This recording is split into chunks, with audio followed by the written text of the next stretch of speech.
哎呀，姐姐，明日你就要去武安侯府当田房了，妹妹特来给你道喜。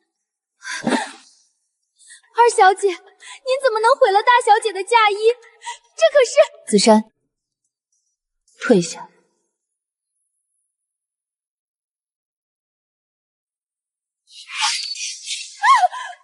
你疯了！再敢多说半个字，下次被剪断的就不是你的头发，是你的舌头。出去。小姐，老爷明知那裴家是个火坑，还让您嫁过去，这婚事分明是要您的命啊！小姐，咱们逃吧。逃？谁说我要逃了？3年前我娘暴毙身亡，临终前她塞给我这半块玉佩，只说了2个字：裴家。紫珊，明日进裴府，你替我定死2件事：第一，裴征的原配冯氏是怎么死的；第二，裴家与我娘到底有什么纠葛？小姐，您是故意答应这门亲事的？您去裴家，难道是想……他们以为我是去送死，我偏要进去要他们的命。我娘不能白死。裴家，我来了。都说济世要温顺恭谨，偏烤鸭，别抢！我的好小姐，这好歹是您头回成亲，您别睡啊！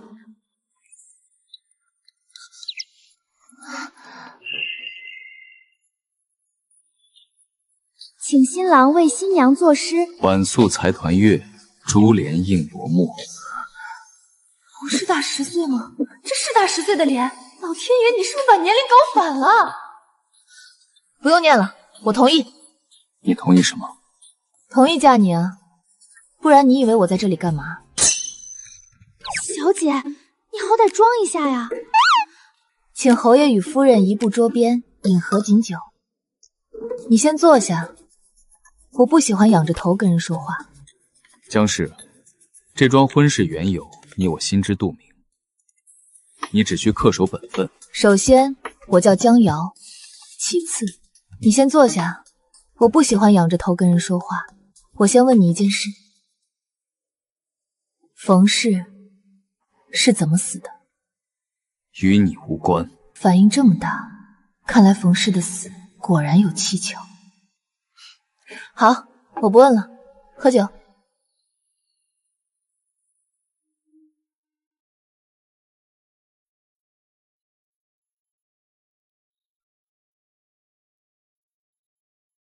江瑶，醒醒！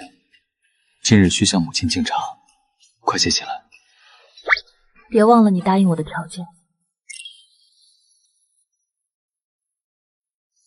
我有3个条件：第一，婚后每日允我睡到自然醒；第二，允我出府自由；第三，允我查一件事。什么事？冯氏的死因。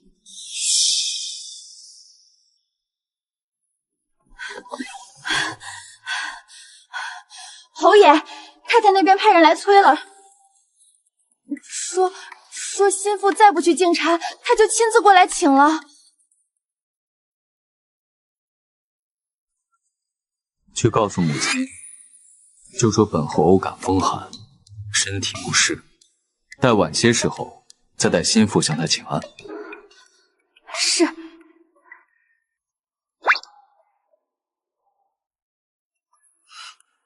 有点意思。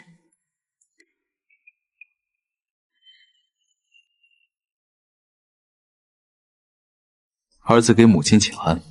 儿媳给母亲请安。听说你受凉了，现下如何了？谢母亲关心，儿子已经好了，便携江氏来给您请安敬茶。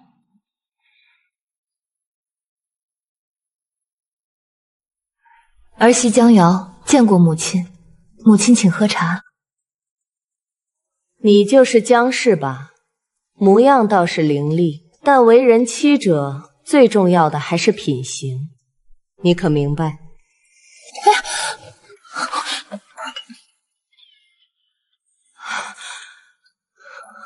抱歉，我腿有些酸，母亲还是先喝茶吧，不然这盏茶就要凉了。你你学的规矩呢？才这么会儿便不行了？我娘去世的早，没人尽心教我规矩，让母亲见笑了。母亲，江氏是儿子明媒正娶的妻。罢了，你先起来吧。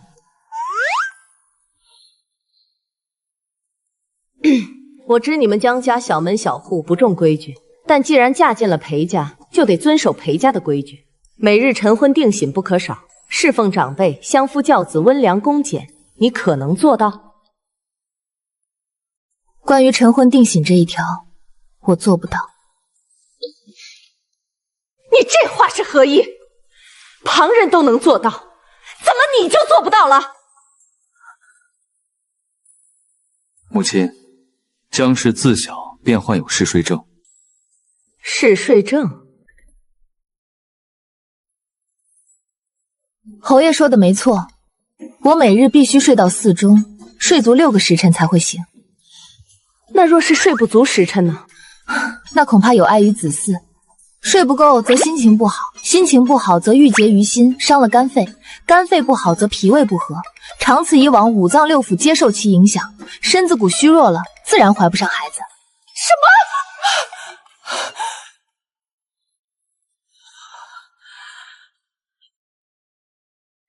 我这病说大不大，说小不小，只要睡够时辰，不强行早起，便可迎刃而解。你这是谬论！我以前怎么从未听过这样的事儿？天下之大，无奇不有，您现在不就听过了？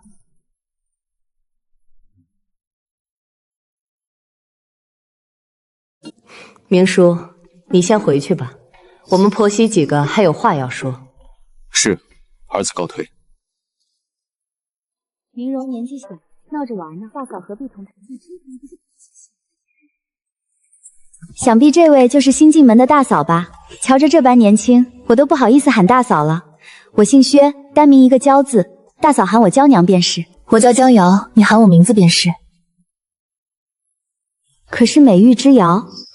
不是尧舜禹的尧。好名字，狐妹子脸。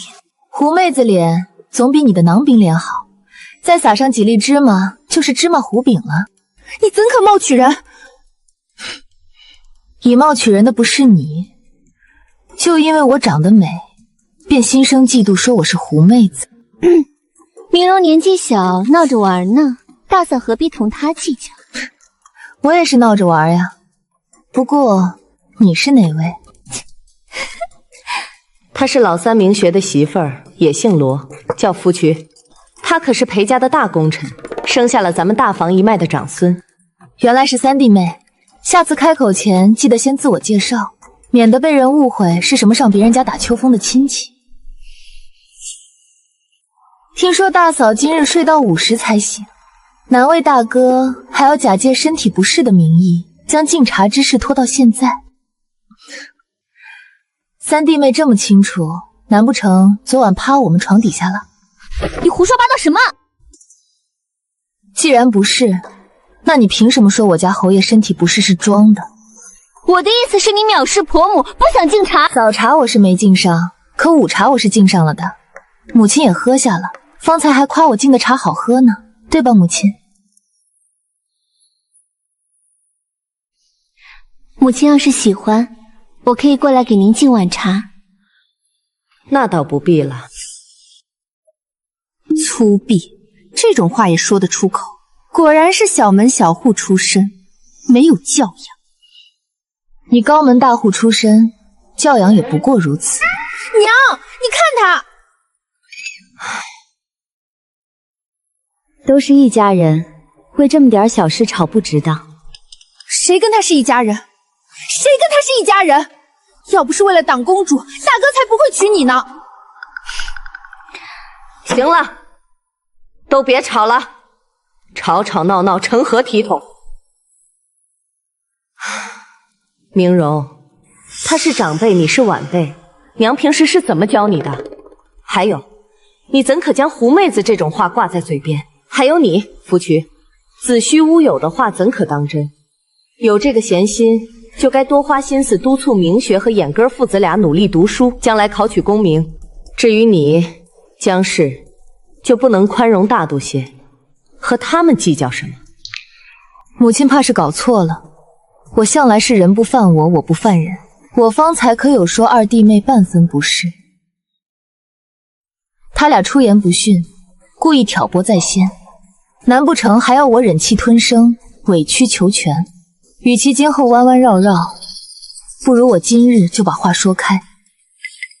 这门亲事是你们裴家亲自上门求来的，是圣上下旨赐婚，不是我江瑶上赶着要嫁到你们家来。你们若是有什么不满，便进宫去求圣上收回承诺，而不是在这儿故意刁难我这个心腹。茶敬完了，母亲您慢慢喝。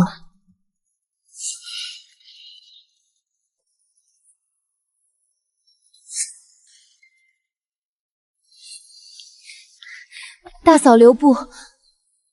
大嫂，福曲和明荣性子一贯如此，以后你就知道了，没必要跟他们置气。你想多了，我没生气，更不会因为他们坏了自己的心情。那就好。其实他们都不是什么坏人，也并非刻意针对你。那你知道他们为何对我那般态度吗？尤其是裴明荣，我与他根本不认识，这也不是什么秘密。自冯氏去世后，母亲便想让大哥娶娘家的侄女当续媳，而明荣与那位表小姐关系好，所以他是在为他的表姐妹鸣不平，认为是我占了人家的位置。至于三弟妹，她虽然也姓罗，但其实只是罗家的远房亲戚，母亲什么态度，她自然跟着附和。多谢你告诉我这些，都是一家人，说这些做什么？看样子大哥是在等你，去吧，那我过去了。你是在等我吗？闲来无事，随处走走。茶都凉了，还说不是在等我？走吧，送你回去。今日在怡宁堂，谢谢你替我解围。不必，你是我妻子，我自当护你。那冯氏的事，你何时愿意告诉我？你为何对冯氏如此感兴趣？毕竟我是继室，总该知道前任的事。冯氏是病死的。他在说谎。原以为小门小户出身，是个安分胆小的，没想到脾性这般大，说都说不得。他这哪有半点为人继母的样子？这才嫁进来第一天就这么轻狂，以后还了得？太太消消气，大奶奶年纪尚小，往后日子还长，规矩您慢慢教便是。慢慢教？你没看见明叔那副样子？我看他是被那张狐狸精脸迷了心窍。过2天老夫人要见他，老夫人那个人向来偏心，哼，她恨不得大房处处不如二房。太太是担心老夫人会借机刁难大奶奶。她若是在老夫人面前丢了人，丢的也是大房的脸。那太太要不要提点大奶奶几句？夫人，这支钗配您今日那件粉色夹裙，一定好看。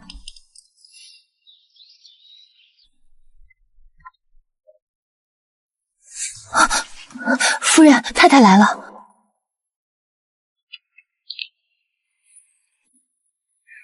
母亲来了，紫珊上茶。过2日老夫人要见你，我不管你在外面多能耐，在老夫人面前，你给我收起那副脾性。母亲是担心我连累大房，你明白就好。大房的脸面，你丢不起。那母亲觉得，我若是忍了，老夫人就不会找茬了。你忍了，她至少挑不出大错。你若是不忍，正好给了她发作的由头。记住，你嫁的是大房，大房好了，你才能好。大房好了，我才能好。可若是大房本身就藏着秘密呢？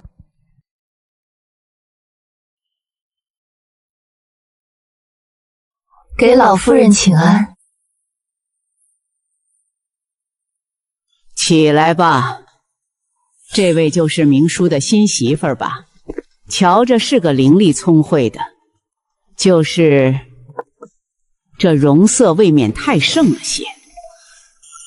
长得漂亮碍着谁了？这裴家人都没事儿吧？都说娶妻当娶贤，容色太盛易祸家。大嫂啊，往后你可要好生立立规矩，免得被人看轻了去。二弟妹说笑了，这容貌是父母给的，父母长得俊俏，生出的孩儿自然差不到哪里去。可若是父母长得贼眉鼠眼，何况宫里的贵妃娘娘当年便以美貌著称，艳冠天下。难道弟妹的意思是贵妃娘娘也品行不端？大嫂莫要给我扣帽子，我可不是这个意思。不是最好。姜氏性情温和，知书达理，我喜爱的紧。大嫂今日来的这般迟，我们险些还以为你们不会来了呢。我们倒是不要紧，只是让母亲一通好等呢。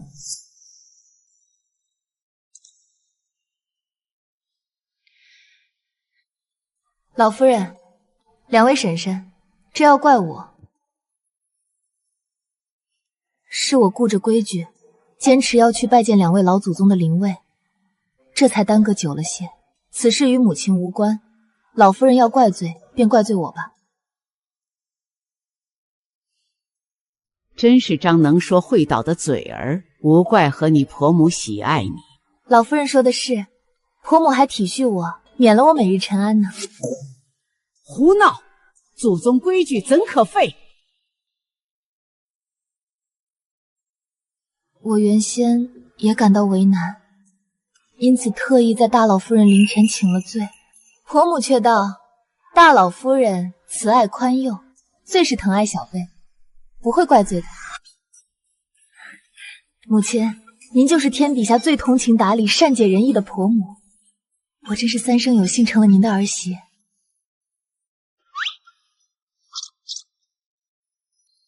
好了，都是一家人，针锋相对的像什么样子？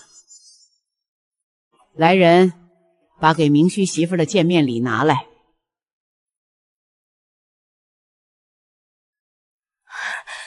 祖母真大方，竟准备了蔷薇露。听闻金陵繁华，如此珍贵之物，不知大嫂可用过？大嫂笑什么？子舒，你说。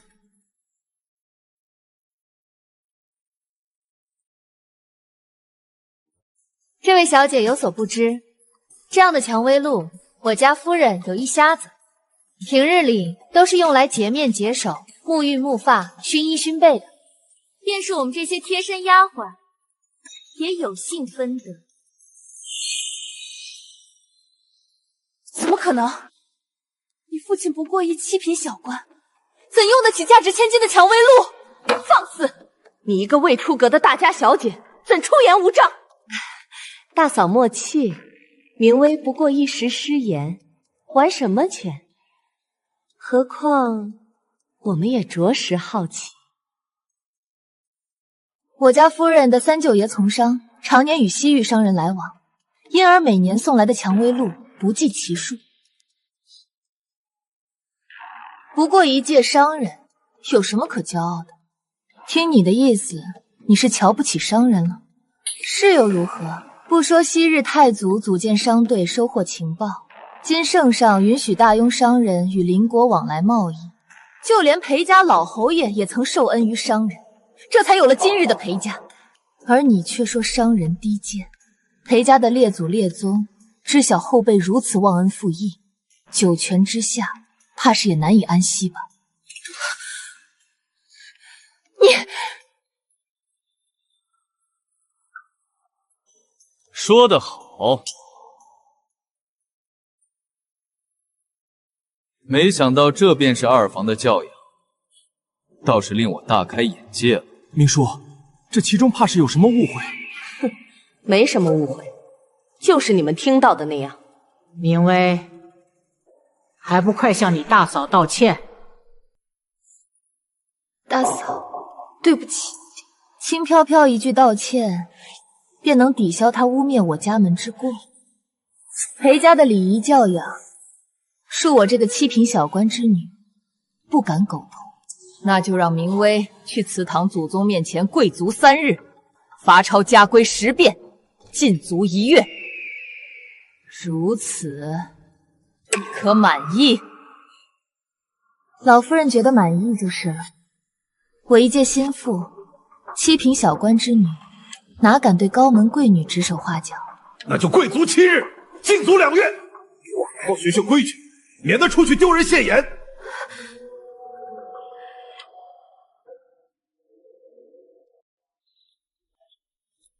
母亲，方才多谢你为我说话。你是大房的人，不帮你，丢的也是大房的脸。不论如何，母亲刚才的维护是真，我都该表示感谢。你也不错，识大体，能言善辩，没有给我丢脸。不过是几串不值钱的珠子，你若喜欢，改日我再送你几串更好的，免得说我这个当婆母的小气。多谢母亲。过几日，你随我进宫面圣。若要进宫，我可以勉为其难陪你一同去。母亲放心，我会护着阿瑶。母亲不必担心，此次进宫是谢恩，乃圣上的意思。倘若公主真要发难，便是打圣上的脸，母亲去了也没用。罢了，你们自己看着办吧。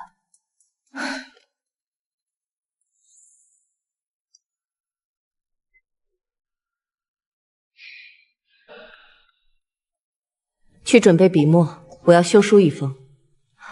太太要写给谁？金陵江家。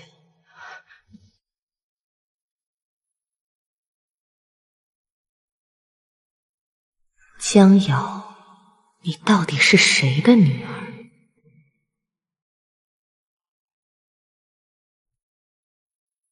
今日倒是起得早。是非轻重我还是分得清的，这颗圆润完美的脑袋我还是很珍惜的。劳烦侯爷替我寻2枝花来。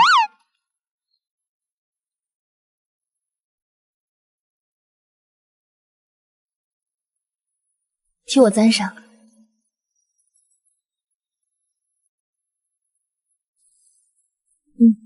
还挺好看。走吧，别误了时辰。果然英雄难过美人关呐。爱情这样变好，比往日多了些人气。往后可要与夫人琴瑟和鸣，白首不离呢。比往日多了些人气？难道以前他没有人气？那有什么气？冷气？微臣遵旨。臣父遵旨。来人，赐裴卿夫妇。陛下，贵妃娘娘在寻芳宫备了茶宴，想邀请裴夫人一同品茶话聊。栾华也在。是，公主殿下也在。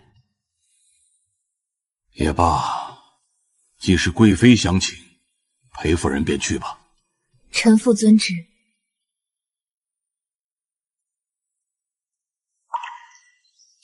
你们在找什么？裴夫人恕罪，奴婢不是故意的。我们在找太子妃娘娘丢失的耳坠，她怎么知道我是谁？这是不是你们太子妃的耳坠？正是，这就是我家太子妃的耳坠，找到了。本宫的耳坠找到了。回娘娘，是裴夫人找到的，真是万分感谢。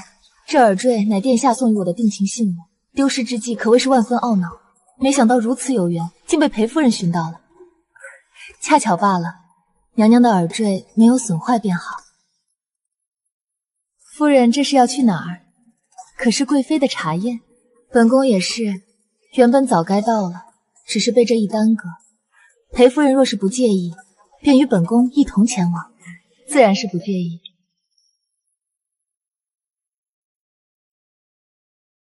早便听闻裴夫人美貌无双，如今一见，名不虚传。难怪裴侯亲自提亲，抱得美人归了。多谢娘娘夸赞。你这头上的芍药不错，瞧着和真花无异，倒是特别。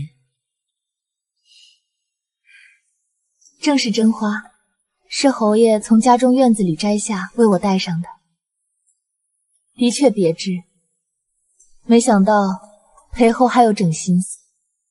裴夫人有福气了。裴夫人觉得自己配得上裴侯吗？自然配得上。放肆！你哪点配得上他？谁放肆啊？陛下怎么来了？这些奴才也真是，竟不知事先通禀一声。父皇，还不是裴侯的夫人，她太放肆了，根本没有把女儿放在眼里。若非如此，朕又怎知你竟是在糊弄朕呢？陛下此话何意？臣妾惶恐。您是君，是臣妾的天，即便臣妾有10个胆子，也不敢糊弄您呐。前些日子，你同朕说栾华只是小女儿家心思，对裴青的喜爱来得快也去得快，过段日子便收敛了。你看他今日有收敛的意思吗？陛下，父皇，您听女儿解释。太子妃，你来说，刚才发生了什么？回父皇，方才裴夫人与栾华只是几句言语上的小争执，并无大事。栾华年纪小，说话冲了些，对裴夫人并无恶意。陛下，太子妃娘娘说的对，公主乃千金之躯，许是一时口快，对臣妇并无恶意。或许是臣妇说错了话，惹得公主殿下不满。是啊，父皇，栾华毕竟是公主。够了！你们不必再维护她，她平日里什么样，朕还不知道吗？就是朕太宠你了，才将你纵容成现在的样子。父皇，儿臣知错了，儿臣并无此意。来人，传朕旨意，即日起，栾华公主禁足3月，期间着上礼局孔真亲自教导公主规矩，务必记心。贵妃教女无方，思过3日，罚抄宫规100遍，何时抄完，再踏出寻芳宫。至于内廷诸事，这段时间便交由德妃与太子妃共理。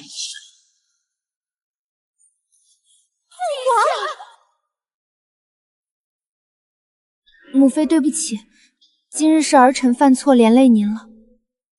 你下次见到那江瑶收敛些，好歹是你父皇赐的婚，你当众为难他，不是在打你父皇的脸是什么？只是儿臣不明白，江瑶不过好命嫁给了裴侯，小门小户出身，父皇怎就因他忍心责罚儿臣？你可知你父皇为何赐婚？不是因为裴侯拒绝了儿臣，父皇为了安抚裴家。你父皇的心思岂是你能猜透的？裴侯手握兵权，你父皇需要裴家，而江瑶的母亲当年可是京城有名的才女，那又如何？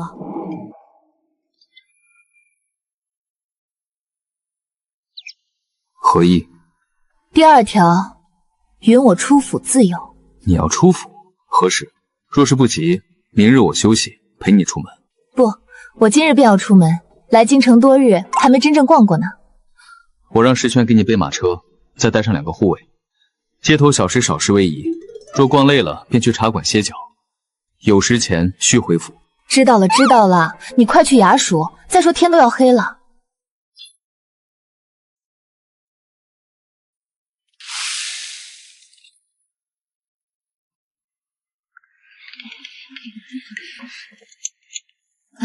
这位夫人想看些什么？想看看成衣，带我去2楼瞧瞧。好嘞。之前一群明明是我先看中的，你就算再蛮横，也该知晓先来后到的道理。是你先来的，但是我先说要的，你犹豫不决，失了先机，还怪旁人。京中谁不知你向来喜黄不喜蓝？你分明是故意要与我相争，找我不痛快。是又如何？这套成衣一共300两，你付得起吗？2位小姐实在抱歉，这套长裙已有主顾，眼下不出售了。何人所定？本小姐愿出双倍价格。 3倍也不卖。金掌柜，帮我包起来，送到裴府。你是何人？我以前怎么从未见过你？你是表哥新娶的夫人，那位江家小姐，你认识我？小女罗锦月，裴家大太太是我的亲姑母，表哥自然是如今的武安侯，您的夫君了。原来你就是那个占了我姐姐位置的女人。占了你姐姐的位置？什么位置？牌位吗？你竟敢羞辱我姐姐！她可是姐夫的原配夫人，你不过是个继室。哼，羞辱她的不是你吗？你当众拿已逝的姐姐说事，意欲何为？我看你比谁都想占你姐姐的位置，嫁给你的姐夫吧。你胡说八道什么？瞧你这面红耳赤、羞愤欲死的模样，也罢，就当我没说过好吧。你若是真心喜爱这套衣裙，我说不定可以大方赠与你。谁稀罕？你不过是仗着裴家才敢在这里作威作福。那正好，金掌柜，把店里所有的黄色衣裙都找出来，一并送去裴府。你什么意思？故意恶心我？怎么会？我只是喜欢黄色而已。掌柜的，你们霓裳阁便是这般待客的。明明我来时还说这套裙子乃新出的仿式，并无人预定，结果你们就为了讨好这个人，不顾先来后到把裙子卖给了他。你们这般趋炎附势，你们今后还想不想做生意了？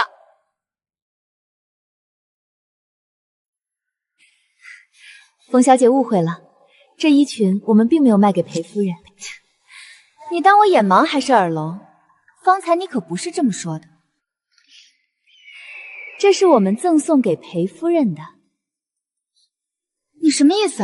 霓裳阁里的所有东西，只要裴夫人喜欢，皆可拿走，分文不取。凭什么？他不过是个金陵来的外乡人，凭什么能让你们霓裳阁如此讨好？霓裳阁在京中立足10几年，向来规矩森严，从没听说过白送衣物的先例。是啊，这裴夫人到底是什么来头，竟能让霓裳阁这般重视？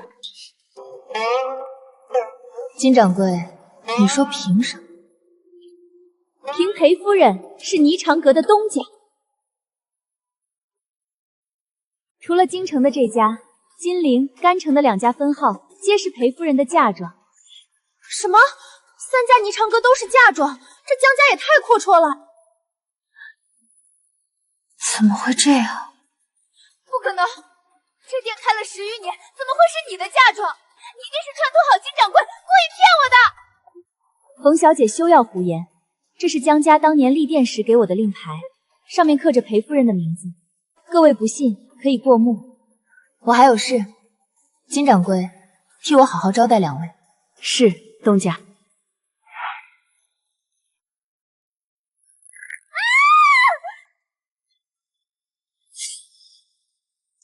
抱歉，不是故意。你什么意思？拿钱羞辱我？你们觉得我是在羞辱他们？夫人要是拿银子羞辱我也愿意。可他分明就是故意的，他甚至还故意撵了几下。撵了又如何？下次伸脚，我连那条腿一起踩。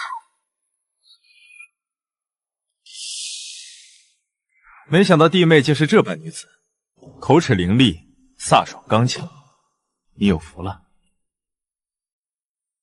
我倒觉得此女泼辣蛮横，没有容人之量。都说娶妻当娶贤，明叔这是娶了一朵带刺的盛春花呢。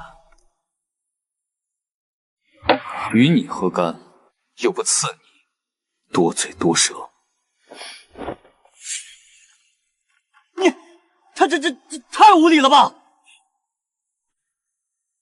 无礼的是你，赵德兄。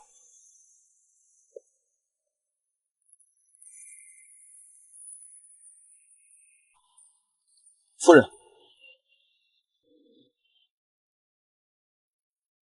愣在那儿做什么？还不过来？我又不是小猫小狗，你叫我过去我就过去。你的马车我命人驾回去了。此处人多，再耽搁下去便要堵塞了，到时我们便要徒步回去了。夫人，街上好像的确人多了起来。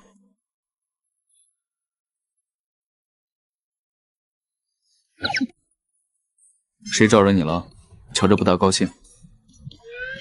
你，我何时招惹你了？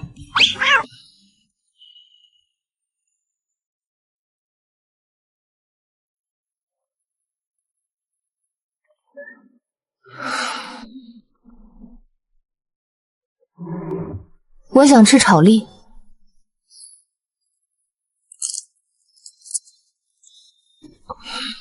冷了，不好吃。我渴了，要喝水。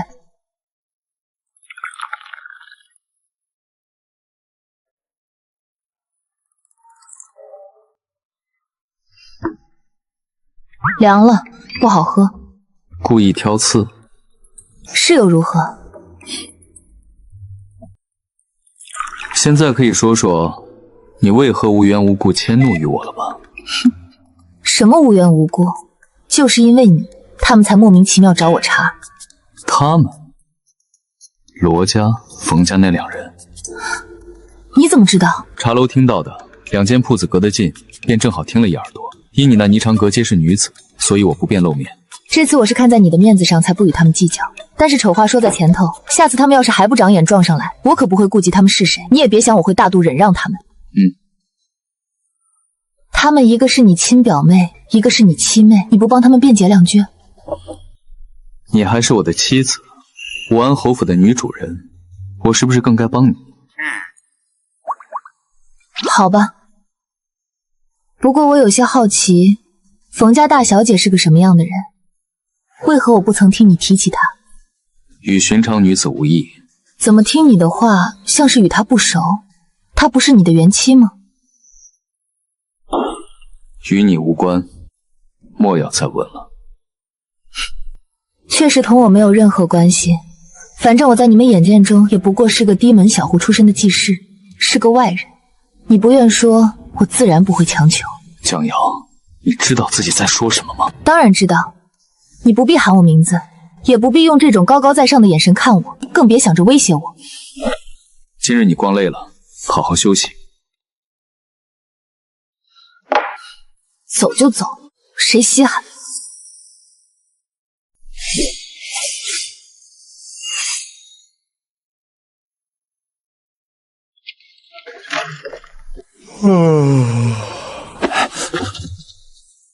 侯爷这是怎么了？什么意思啊？佛曰不可说，和夫人有关。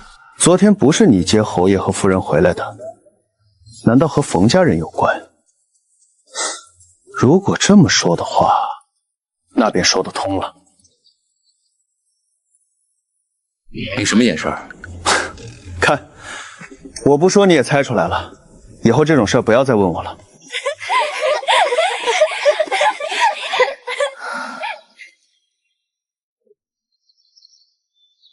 呀，糟了！夫人，纸鸢断线飘走了。飘哪儿了？瞧着落到前院去了。那算了，重新放一个便是。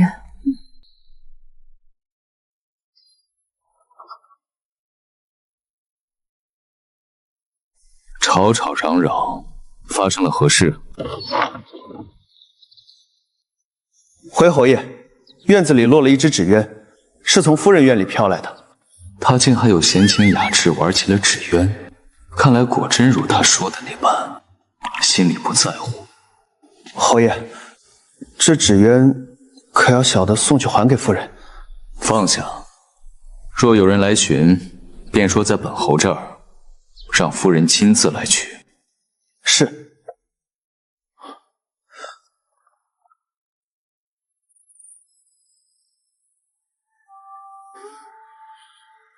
使权。侯爷有何吩咐？拿去烧了。是。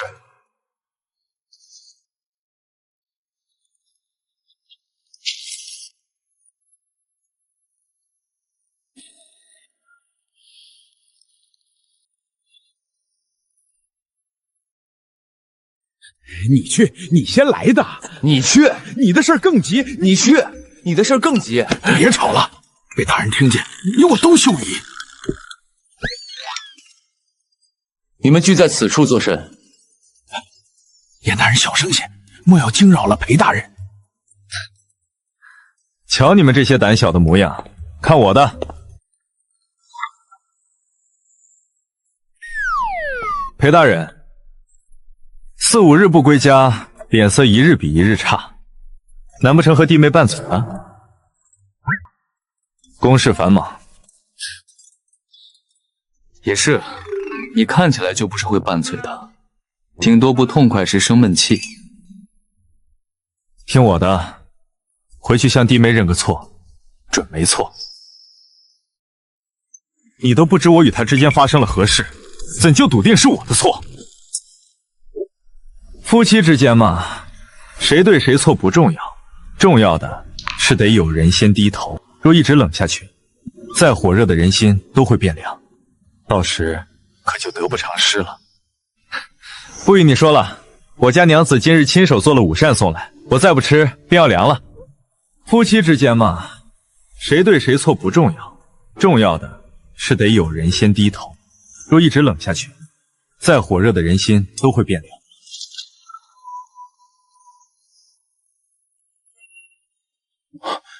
侯爷，您这是要去哪儿？备马回府。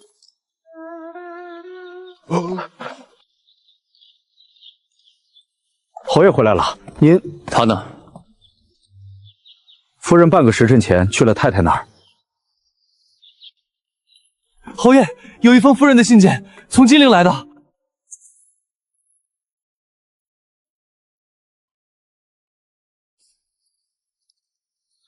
许久没见你，听说你近日不曾踏出院门，可是身体不适？没有啊，我身体很好，能吃能喝能睡。那天气渐热，总是憋在屋子里也不是事儿，平常还是该多出来走走才是。母亲有话不妨直说。你和明叔可是闹别扭了？夫妻之间有摩擦是常理，不是什么大事。你呀，晚些时候去给明叔送些汤水，他自然就明白你的意思了。母亲，我知您是什么意思，但您不知事情缘由，也不知谁对谁错，便让我去低头认错，我做不到。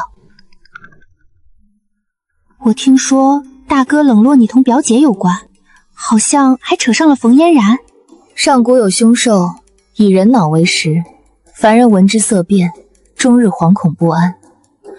但我觉得，倘若这世间真有食脑兽，最不用害怕的就是你。为何？因为你没有脑子。娘，你看他，我这回什么都没说，他就骂我。你大嫂说的对，以后你莫要听风就是雨，该多动脑思考，莫让那颗项上人头成了摆设。大哥，好了，你少说两句吧，反正也说不赢。明叔，你今日不是当值，怎么这会儿回来了？告了半日假。母亲，我寻阿瑶有要事，听闻她在您这儿，便寻来了。去吧，去吧。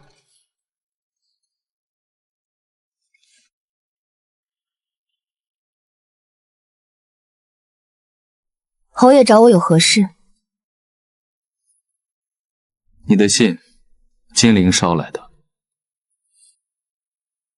多谢。你我夫妻，夫妻之间何须客气？那日是我不对，不该迁怒于你，抱歉，望你原谅。那日我也有不对，算是扯平了。侯爷还有事吗？没事的话，我先回去了。没事了。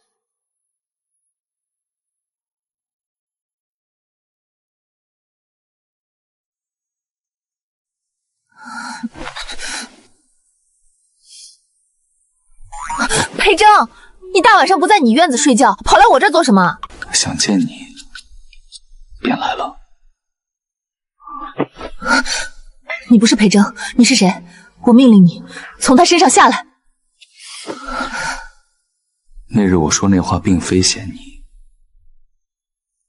而是与冯家的婚事，于我而言，始终不是什么光彩之事。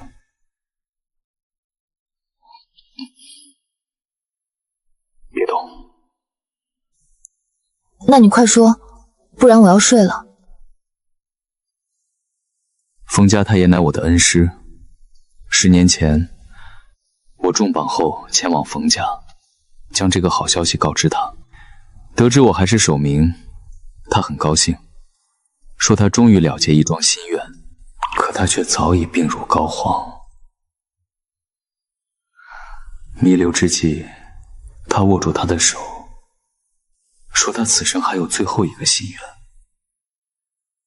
就是让冯嫣然的姐姐嫁给你，两家结成亲家，对吗？真聪明。可我怎么听说他姐姐有先天不足之症，宫中太医都曾断言活不过20。没错，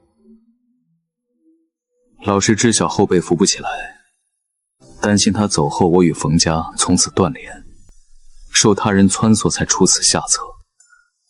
那你怎么会答应？殿试在即，当今圣上忠孝，为保殿试顺利，我别无选择。唉，你还挺可怜的，但还是没我可怜。我8岁没了娘，别人都有亲娘，就我没有。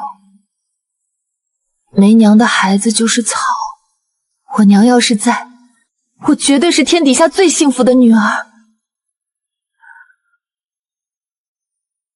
我5岁祖母去世，16岁父亲去世，19岁祖父也去世了，母亲也与我不亲近。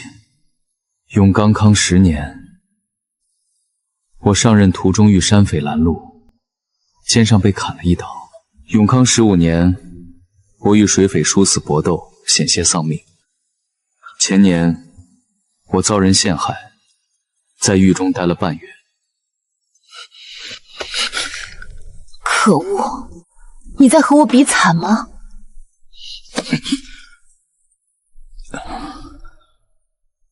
方才你捶的地方，正是我挨刀的地方。抱歉，我弄疼你了。伤口早好了，吓唬你的。混蛋！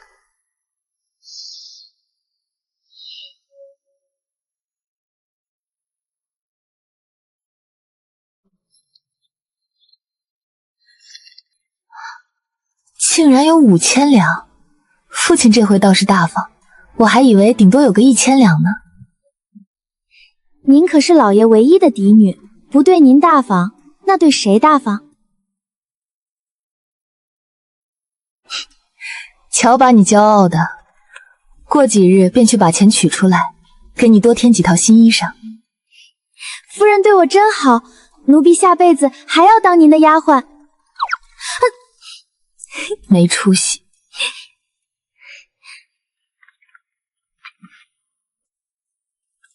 对了，夫人，这是侯爷命人送来的。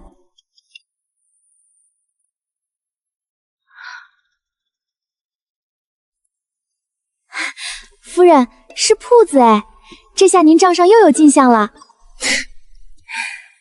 财迷，这些就由你保管了。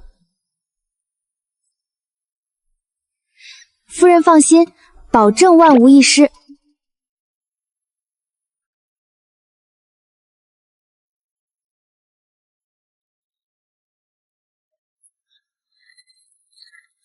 为夫着作，望其莫嫌。子珊，备纸笔，我要回礼。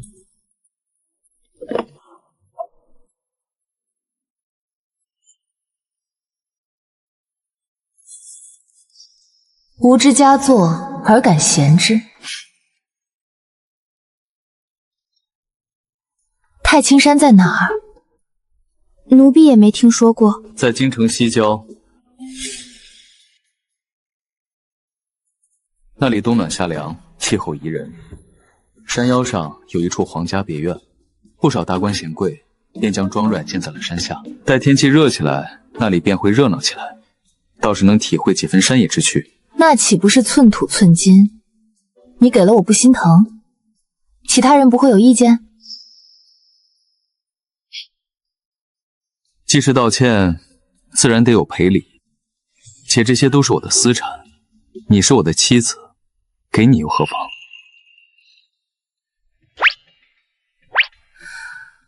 唉，可我也有错，我是不是也该给你备一份诚意十足的赔礼？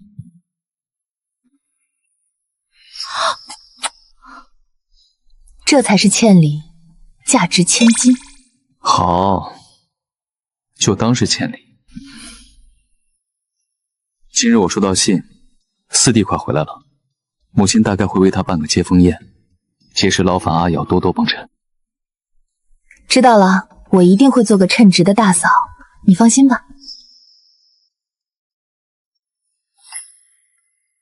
哟，今儿个这个太阳打西边出来了，不然我怎么看到老大媳妇儿呢？看来母亲不乐意见到我，那我走。来都来了，说吧，什么事儿？没什么大事，不过是侯爷说四弟快回来了，母亲应该会给他办个接风宴，让我来帮衬下您。不是什么大事，接风宴我已经让厨房准备了，老四的院子也让下人仔细打扫过。行，既然母亲这儿没什么事儿，那我便出府了。你要出府？我记着你不是才出去过一回，怎么又要往外跑？若是缺什么，吩咐下人去买就是了。你是明虚的妻，总是往外跑，像什么话？那还不是拜您的好侄女所赐，害我上回没心情再逛下去。何况我是有要事在身。什么事？这不是快到晌午了，自然是去给我家侯爷送午膳了。胡来！皇城衙署自有膳堂，哪里需要你个内宅妇人去送膳食？衙署的膳堂再好，能比得上府中的？二弟当差，娇娘偶尔也会让人送去清凉解暑的吃食。三弟用功时，你也会差厨房送去茶点粥食。就我家侯爷可怜没人疼呢，平日里劳心劳神，母亲不关心问候便算了，好不容易我这做妻子的心疼夫君，您却不满。母亲慢用，我去给侯爷送饭了。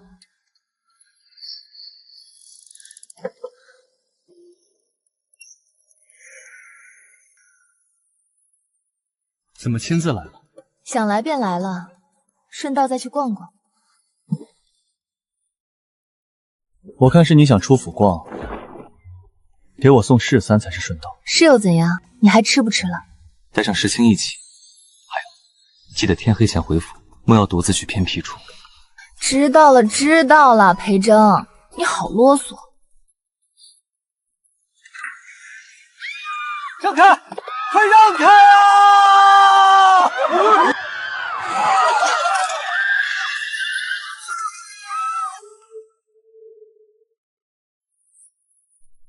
夫人小心！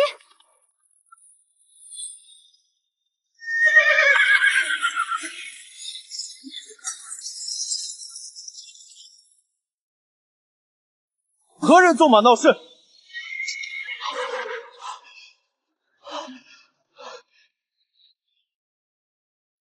你可知城中不可纵马？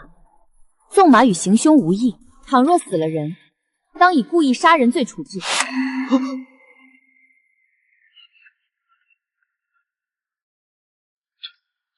对不起，马受惊了，我不是故意的。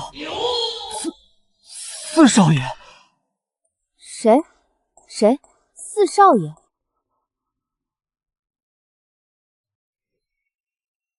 既是自家人，就更好办了。你竟敢捏小爷的耳朵！你这个女人，你知道我是谁吗？青，把他按住。子商，把他捆起来。世清，你快救我，不然大哥就要失去我这个弟弟了。四少爷，属下也救不了您啊。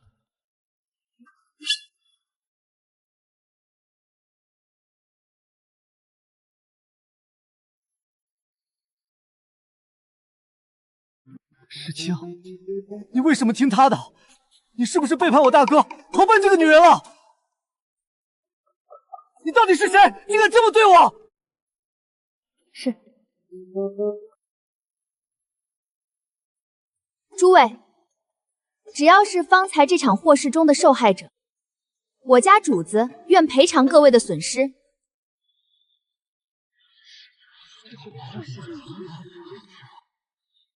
这位姑娘所言当真？自是当真。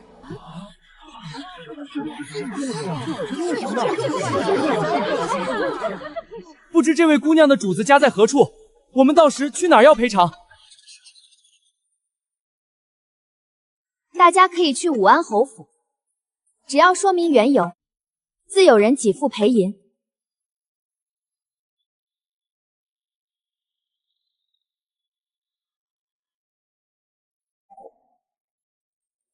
那是谁家的女眷？那是武安侯的新夫人，就是她让栾华头会吃了瘪。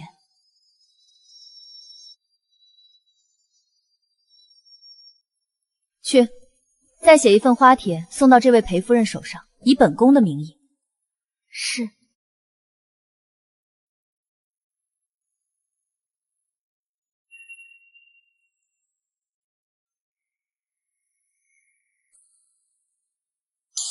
我的儿啊，你出门一趟怎么变成这副模样了？他当街纵马，差点死了。什么？他在街上纵马，结果马失控，导致不少人受惊，还掀翻了不少摊贩。若不是石青与子朝竭力阻止，此事恐难善矣。娘，你个不争气的东西，竟学起了那些纨绔当街纵马！不是的，娘，我不是故意的，我也不知道会发生那样的事。你不用找借口，几个孩子里，就属你胆子最大，性子最野。要是没人看着，你是什么事都干得出来。母亲，还是等侯爷回来再定夺吧。大哥，你没事吧？有没有伤到哪儿？我当然没事，我要是没事，哪里还会在这里？这一副温情脉脉的样子。跪下！对不起，大哥，对不起，我知道错了。你是也仅仅一句“知道错了”，便能抵消你今日闯下的祸事？大哥，我不是这个意思，我只是……你今日险些伤了你大嫂不说，更将街市闹得人仰马翻，百姓受惊。你立志要当大将军，可你连最起码的爱护百姓都没做到。大哥，我错了，您惩罚我吧。那就上家法。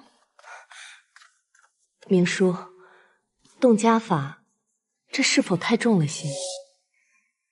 是啊，大哥，动家法是否太严厉了些？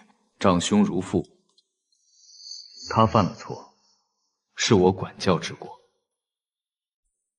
但念在他是初犯，所以这10鞭子我代他受罚。大哥，我不同意。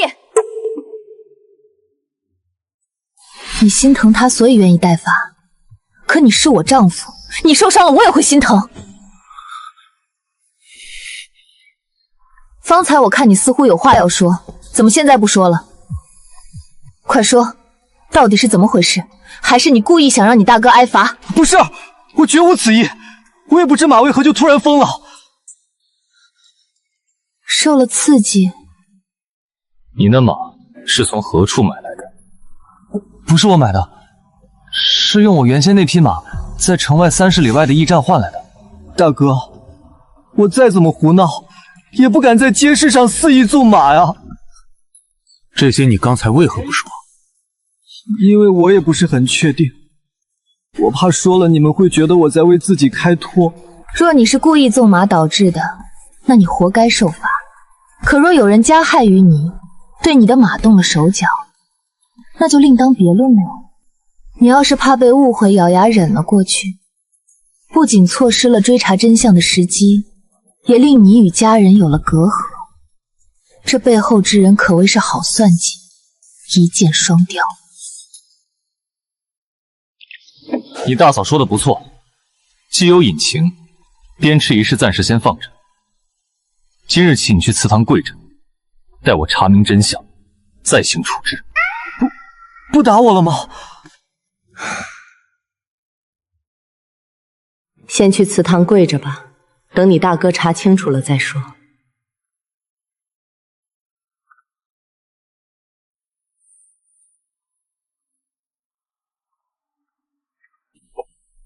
四少爷，奴婢受夫人之命来给您送药。他会那么好心给我送药，谁知道他安的什么心？四少爷若是不放心，不用便是，莫要误会我家夫人的一片好心。大哥命我在祖宗面前悔过，要是知道他给我送药，被责怪了，可别怪我。侯爷不会怪我家夫人的，四少爷还是先担心自己吧。我家夫人让我给您带句话，夫人说，如果您不是裴家的人，那她今日无论如何都会将您送去官府，是死是活都与她无关。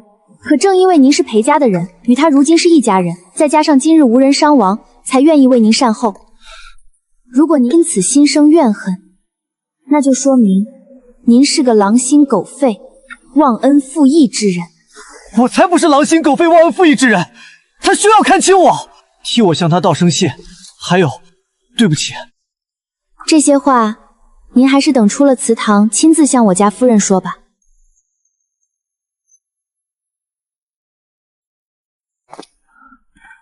发生什么事了？昨天派去查的人有消息了，明轩的马的确被人动过手脚。然后呢？从那匹马的体内发现了能使其发狂失控的药。我的人去时，还遇上另一伙人企图将马尸运去焚烧，被发现后就跑了。那些人为什么针对裴明轩？他看起来并没有被针对的必要。他们针对的不是明轩，是裴家，是我。他们不会对你下手吧？不行，你不可以有事，听到没有？你心疼我，我知道。你要是出了事，我不就成寡妇了？我可不想当寡妇。放心，我不会有事的。夫人，侯爷，周妈妈送了一封花帖过来。百花宴，凤来公主。我与凤来公主毫无交集，怎会特意宴请我？你是侯府夫人，宴请你是应该的。若是不想去，寻个理由不去便是。去，当然要去。我正想瞧瞧你们京城的宴会是怎样的。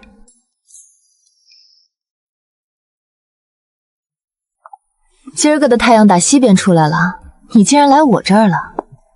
你做甚一样怪气的？说吧，找我什么事儿？我来是向你道谢的。你没事儿吧？我道谢是因为你那日帮了四哥，帮了裴家，等于也帮了我，所以我才感谢你的。我现在认可你当我的大嫂，但你不要太自作多情。你的道谢我收下了，还有事吗？听说你收到了百花宴的花帖，可以带上我吗？你要是不愿意就算了。百花宴有什么特别之处吗？为何你如此想去？这可是长公主亲自操办的百花宴，自然特别了。自去年第一场举办后大受欢迎，京中女眷谁人不想参加？但也不是谁想参加就能参加的。我有一套泪金掐丝头面，那是我平日都不舍得戴的。如果你答应捎上我，我便送给你，就当是报酬了。实在不行，我再送你一串碧宝手串，那可是我最喜爱的手串了。好啊，你真要啊？怎么，你不舍得啊？我才没那么小气。那就这样说好了，你不许反悔，待会儿我便让人送来。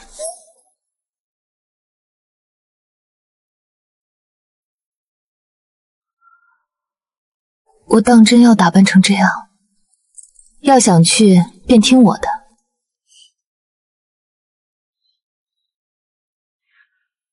你肤色白净细腻，五官精巧，这颜色于你而言是锦上添花。多谢你了，大嫂。我是怕你在我身边衬得像丫鬟，传出去旁人说我苛待小姑子。她是哪家的姑娘，生得如此美，我怎从未见过？若我没猜错的话，她应是裴家那位新夫人。你瞧她身边的，不便是裴家小姐？她这一身可真好看，不知是从哪儿买的。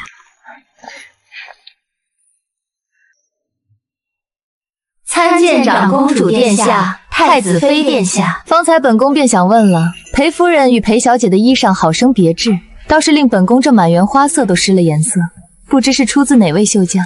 公主谬赞了，此乃霓裳阁今年的新款夏衣，可根据自身喜好随意搭配。原来如此，倒是有些意思。改日本宫也去瞧瞧，不必改日，也不必公主亲自去。您若是喜欢，差人去霓裳阁知会一声，掌柜便会带着样衣上门，供您挑选搭配。这倒是个不错的法子。这霓裳阁的东家可真会做生意。行了，都别愣着了，诸位赏花吧。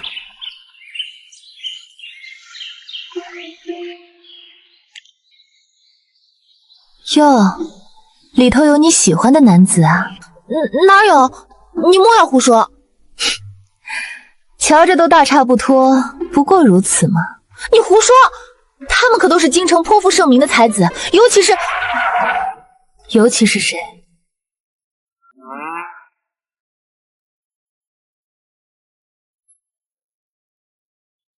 裴夫人，长公主有请一叙。参见太子妃，参见长公主。免礼免礼，本宫与嫂嫂正说起裴夫人呢。裴夫人觉得本宫这百花宴办得如何？臣妇还是头回在6月见到如此多品种的花卉，想来花娘费了不少心思。不过夫人可是对那几个才子不大满意，金才绝艳称不上，但也有几分看头。但我们才是看客，不是吗？夫人说的不错，看多了女子表演，总归是要换换口味，也算是博众姐妹一乐。只是本宫终归是公主，需做好表率，便也只能请这么几个才子逗逗趣罢了。有总比没有好。我便说裴夫人性子实诚，不是那等只说好话、趋炎附势之辈。殿下不好了，雪奴不见了！那还愣着做什么？赶紧去寻啊！半个时辰前，奴婢已派人去寻，但至今不见雪奴踪影。那便多派些人仔细搜。雪奴是凤来养的一只雪白的狮子猫，雪奴向来温顺，不喜见外人，怎么会突然不见呢？大嫂，在这做什么呢？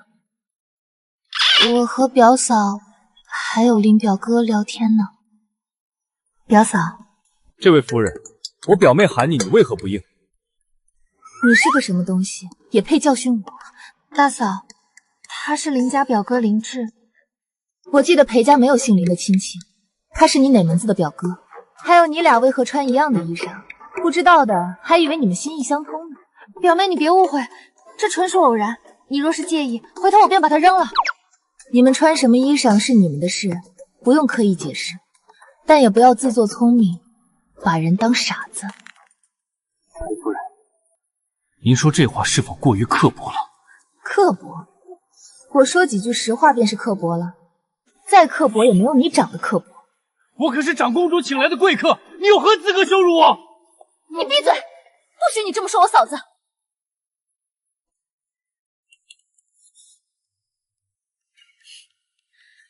贵客，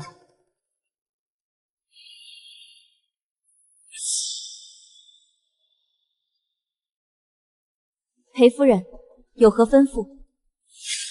请替我问问你家公主，这位公主府的贵客冒犯了我，该如何处理？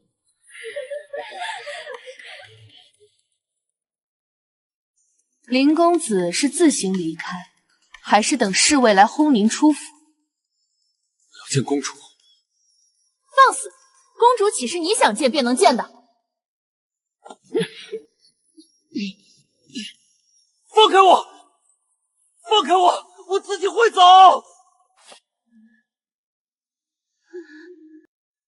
罗小姐不追去看看，难道不担心你表哥？表妹，不管你相不相信，我对林表哥绝无念想。我知道你一直……闭嘴！再胡乱攀扯毁人清誉，我不介意让人把你也拖走。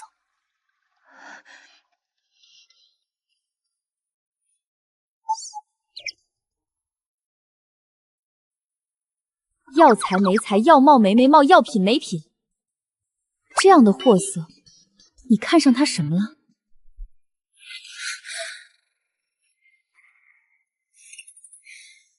你站住！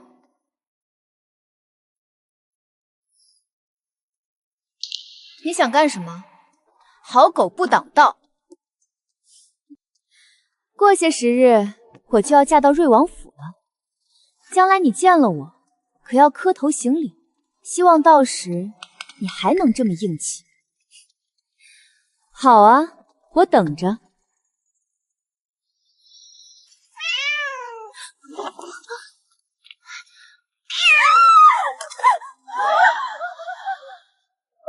是什么东西？竟会攻击人？是一只猫，好可怕！快来人把它捉住啊！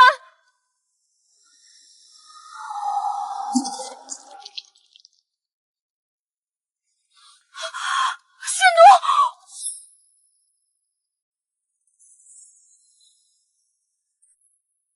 传本宫命令，务必彻查此事。这到底发生了什么？公主的血奴不知因何受了刺激，忽然从草丛窜了出来。我的脸！我的脸！救救我的脸！求公主救救我的脸！我不想毁容！风小姐，此事本宫定会给你一个交代。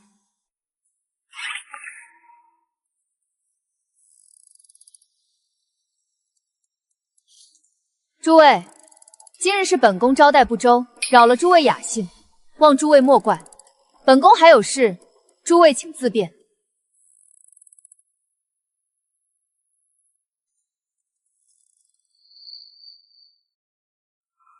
大嫂，冯嫣然的脸还能保住吗？她会不会毁容啊？说不好，只能看太医的。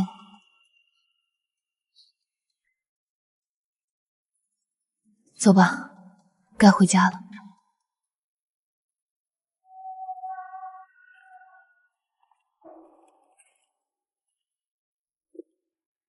主子，就是此人。他招了吗？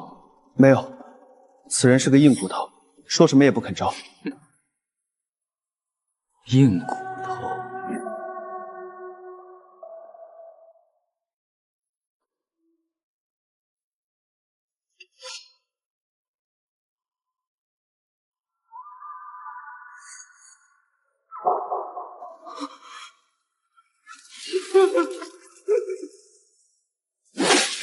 不招，今日便以他帮你割肉剔骨。我招，我都招。感情你非要跟去，是为了看男人？娘，您这话说的可真难听，我都心灰意冷了，您怎么也不安慰安慰女儿？安慰你？那林芝有什么好，值得你眼巴巴凑上去？就是这样的人，金陵一抓一大把。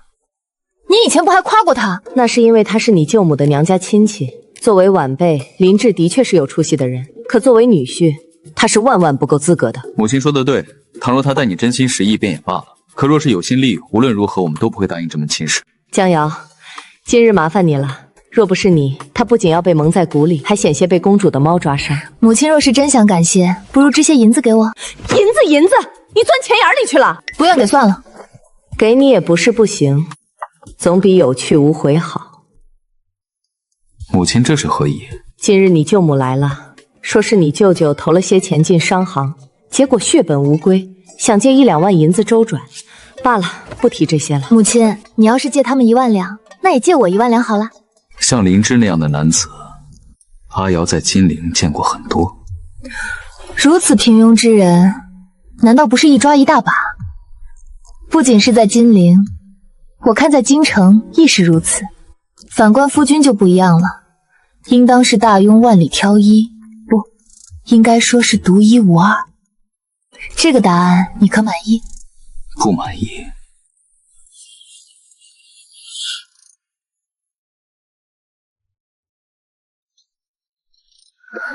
侯爷、夫人，罗家来人了，太太让奴婢来通传一声。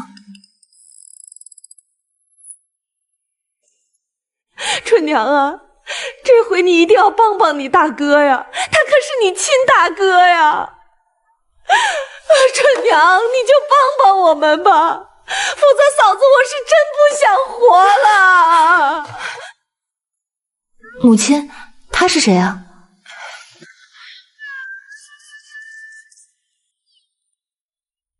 这是你罗家舅母。原来是舅母啊，可咱一大家子要用钱的地方多着呢，没钱能借你了。你怎么和长辈说话的？长辈？谁家长辈跑到别人家里要死要活的？春娘，你就看着这个泼妇这般侮辱我！既然如此，今天就当我们没来过。慢着！明叔，舅父舅母既要借钱，那便先来算算账。这些人这些年向母亲借的钱，加起来差不多5、6万银两。舅父做的是什么生意？怕是偷钱进商行是假，想放印子钱才是真吧？可你大哥这不是还没来得及放，就被人骗了吗？对了，上月舅父还花了3000两为花魁赎身，如今养在碧水巷，还有了身孕。什么？他怎么能这么对我？舅母只管转告舅父，若还想来借银子，便让他亲自来。来人，送客。你还知道回来？这一身脂粉味儿，又去那个狐狸精那里了吧？当年你家徒四壁，是我娘家帮衬着你才有今天，你对得起我吗？行了，差不多得了。你这个狼心狗肺的东西！你这个泼妇！你认干！我岂是这样的？行了，都别吵了。想保住家里的田宅，你们就听我的。既然有什么好法子，快说来听听。夫人可知近日瑞王侧妃一事？知道，上回在公主府还听冯嫣然炫耀了一团。据说瑞王侧妃的人选最终选定了，是那位罗家大小姐。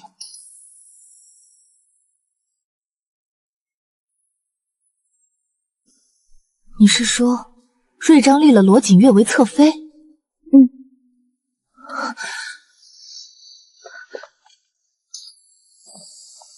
侯爷，家中来客人了。这位便是裴夫人吧？咱家有礼。主子的吩咐，咱家已带到，还望届时2位同往，莫辜负我家主子的一番心意。宫里来人了。是瑞王府的，瑞王立侧妃，欲在府中摆宴，下帖邀请京中官宦。你可还记得百花宴上凤来公主的爱宠伤人后暴毙一事？自然。我怀疑此事与罗锦月有关，否则怎如此巧合？那猫偏偏抓伤了冯嫣然，让她失去了瑞王侧妃的资格。如今罗锦月却成了侧妃，背后会是谁在帮她呢？既敢伤公主的爱宠，背后之人无外乎也是皇家人。你的意思是鸾华公主指使的？阿瑶慎言。这么一说，逻辑变通了。这么浅显的道理，凤来公主肯定也能想通。罗锦月就不怕遭报复，祸及罗家？只要好处足够，冒险也是值得的。罗锦月已是瑞王府的人，长公主即便知晓了其中猫腻，也不会贸然问责，否则便是公然与瑞王为敌。我瞧长公主不像是会忍气吞声的人，该不会闹出什么事儿吧？那我们还去吗？去。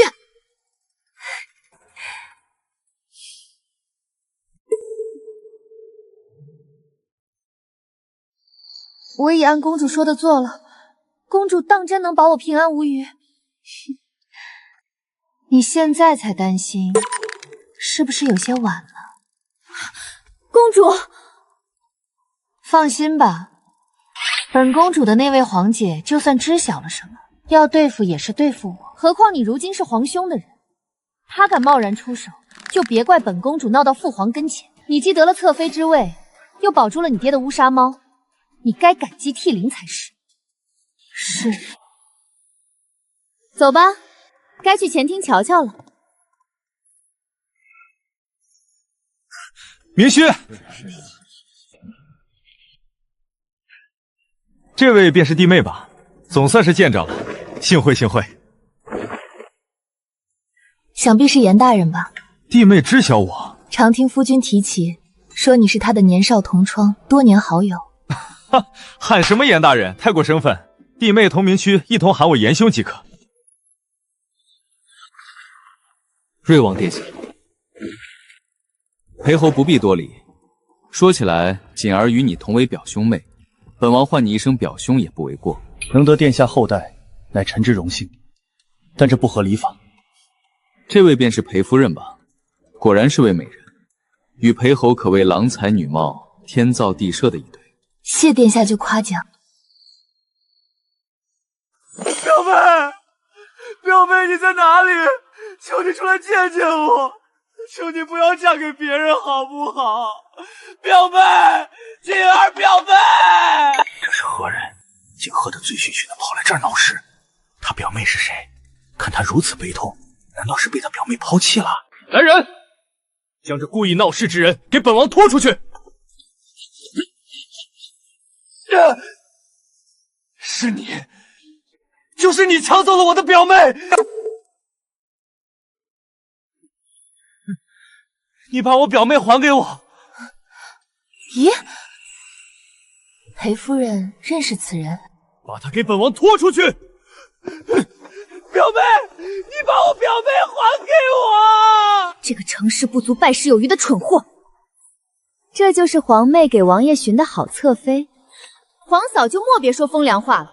谁知道罗锦月竟有这么个丢人现眼的表哥？不过他怎么进来的？还喝得酩酊大醉？你这是什么眼神？难道你怀疑是我做的？我再蠢也不会干出损害王爷和瑞王府声誉的事。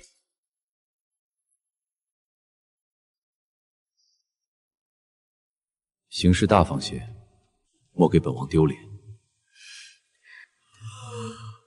你饮酒了？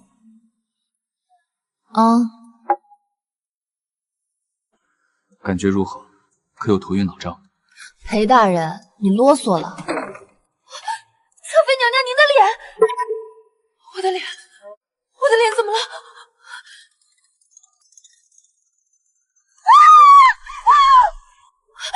天哪，这怎么回事？好端端怎么突然长了一脸疙瘩？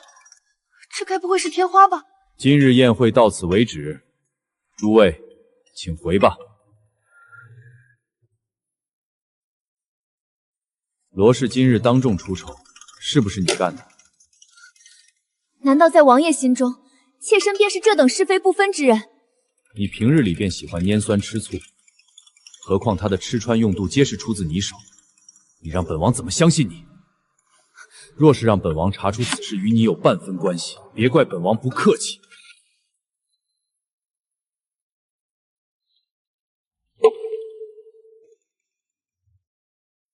嫂子，昨晚灵芝被人揍了一顿，扒光外衣丢在书院门前了，你知道吗？不知道。不过你怎么知道？你还在关注他？不，我可没有刻意关注他，这事儿都传遍了。看样子大概是瑞王授意吧。夫君，你知晓这回事吗？我今日未外出，并不知晓。果然是个人都忍不了这口气，瑞王也是。今早林氏又上门来了。母亲见他了？嫂子上门，应是想求我们为锦月丫头寻找名医医治。可若让我放下界限，我心中也不舒坦。既然母亲这般说了，儿子也同您说实话。罗锦月能成为瑞王侧妃，与百花宴上长公主的爱宠发狂伤人脱不了干系。如今她的遭遇，不过是咎由自取。什么？这里头还有这样的纠葛？罗锦月能成为瑞王的侧妃，与百花宴上长公主的爱宠发狂伤人脱不了干系。如今她的遭遇，不过是咎由自取。难怪当时那猫伤了冯嫣，然后便朝我扑来，这该不会也是他的计谋吧？母亲可听到了？若不是阿瑶，明荣怕也是遭遇不测了。母亲该知，我们裴家向来只忠于大雍皇帝，不私自站队。可罗家却公然攀上了瑞王府，他们置我裴家于何地？他们想寻名医，我们为其牵线引荐。在旁人眼中，我们便与瑞王府是一根绳上的蚂蚱，您可明白？明白，明白，我自是明白。你们放心，我知晓该怎么做了。周妈妈，从今往后，罗家若是再来人，便让人通通打回去。若是旁人问起来，便说咱们裴家没有这门亲戚。还没查出是谁干的。属下无能，属下查了一宿，也问了那林志，他当时烂醉如泥，还被人套了麻袋，根本不知道来者何人。废物！罢了，不必查了。除了本王那位太子皇兄外，还能是谁敢同本王对着干？去把侧妃喊来。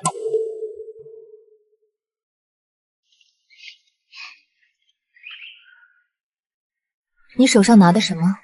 画像。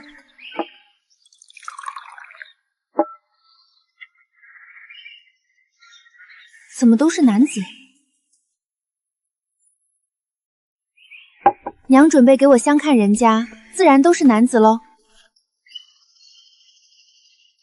哟，娘终于要把你嫁出去了。那不一定，只是先相看，若有我中意的，便先定下来。是该多看看，看多了，选择多了，自然就清楚自己想要什么样的了。大嫂也是对比之后才选了我大哥的吗？想套我的话，不是，我只是觉得你肯定能寻到更好的。当然，我不是说大哥不好。你的意思是你大哥不风趣幽默？没有，没有。我就喜欢你大哥这样的。大哥，上面的男子没有喜欢的。我挑了又有何用？万一人家并不喜欢我呢？不喜欢就换。那若他们都不喜欢我呢？你为何要在乎他们的喜欢？是你挑夫婿，自然以你的心意为准。你可有听过一个词，叫做喜恶同音？譬如你性子开朗活泼，有人因此喜欢你，也有人因此讨厌你。那么，你要为了讨厌你的人而改变吗？换句话说，难道你变得娴静内敛，讨厌你的人就会喜欢你吗？你是裴家的小姐，身份尊贵，你该考虑的是，这画册上的人能否配得上你，而不是你能否配得上他们。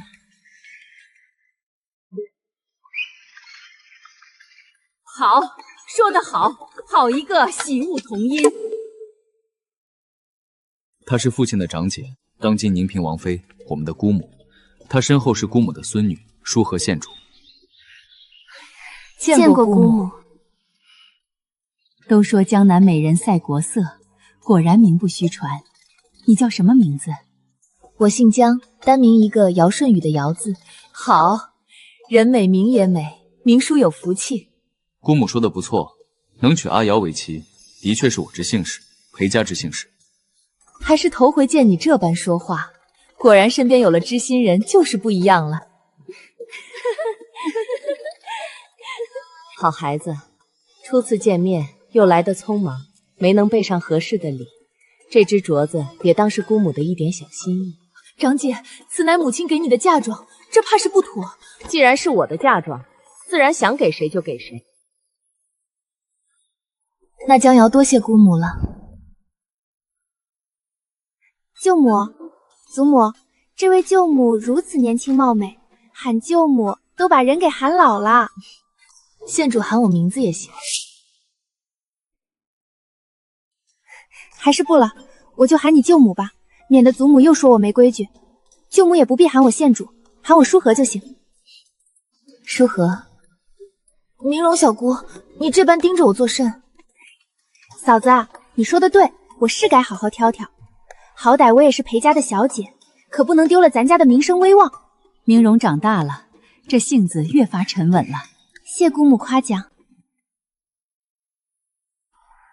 长姐此次前来，所谓何事啊？太清山上的慈光寺，半月后将举办一场法会，为亡灵超度，为生者祈福。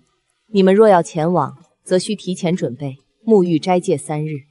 今日我进京，也是舒和这丫头在山上待腻了，吵着要下山，这才突然到访。原来如此，既是慈光寺的法会，我们自然要前往。上回你托人捎信来，我是收到了，只是你们也知，我与王爷闲散惯了，向来不过问京中之事，因而也帮不上什么忙。后来听闻圣上责罚了栾华，便知你们无碍。如今亲眼见了阿瑶这孩子，我便更放心了。原来母亲竟为了我，还写信给了姑母。什么为了你？我是为了明叔，为了一大家子的安危。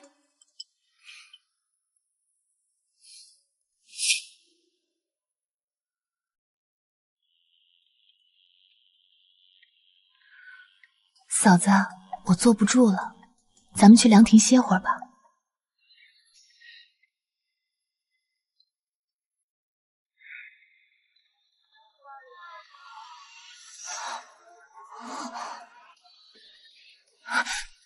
嫂子，你们先去，我待会儿就来。买完便来，莫要逗留。小菊，看好你家小姐。夫人放心，我一定会看好小姐。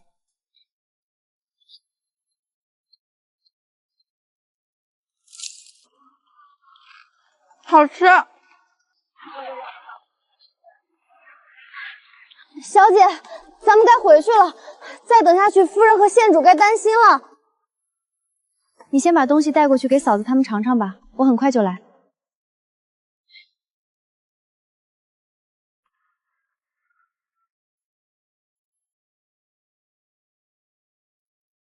请问可是裴施主？我是，你是？我是寺中的扫地僧。方才有位姓姜的施主劳烦小僧同你带句话，说是凉亭人已满，他们已换了地方。他们换到哪儿了？小僧忘记名字了，不过小僧可为施主头前带路。那麻烦你了。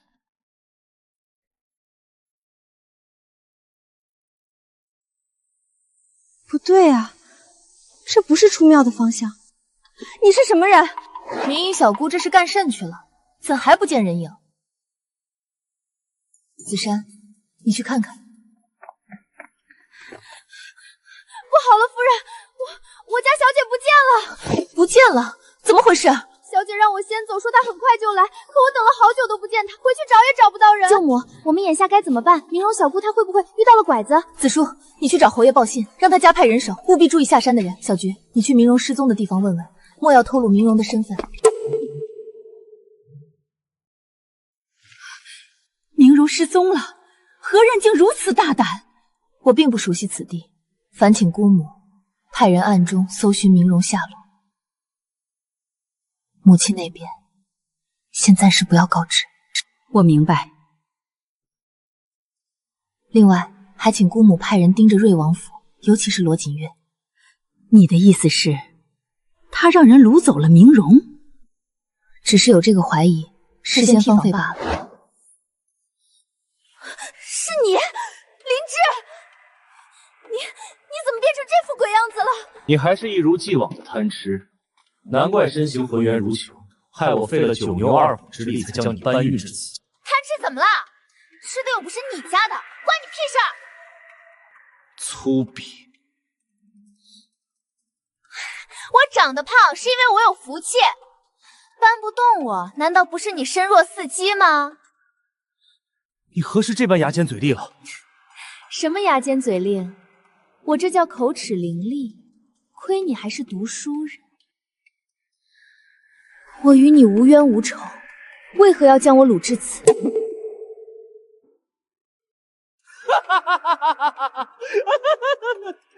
无冤无仇，如果不是你那个大嫂江瑶，我怎会落到如此地步？明明是你心术不正，被罗锦月利用，你们还想拉我下水？我是眼瞎，但我嫂子可不眼瞎，她看透了你们的阴谋诡计，当众揭穿了你们，一切都是你们咎由自取。你闭嘴！锦儿不是那样的人。呸！还锦儿，真恶心！人家都是瑞王侧妃了，你还惦记？听说你被瑞王赶出府，打断了腿，又被书院除了名，你怎么不去恨瑞王？哦，因为你胆小如鼠，你不敢。你闭嘴！你信不信我掐死你？信，我信。明柔，你以前不是最喜欢我吗？都是那个姓江的女人蛊惑你的，对吗？快说对，否则我现在就掐死你！对。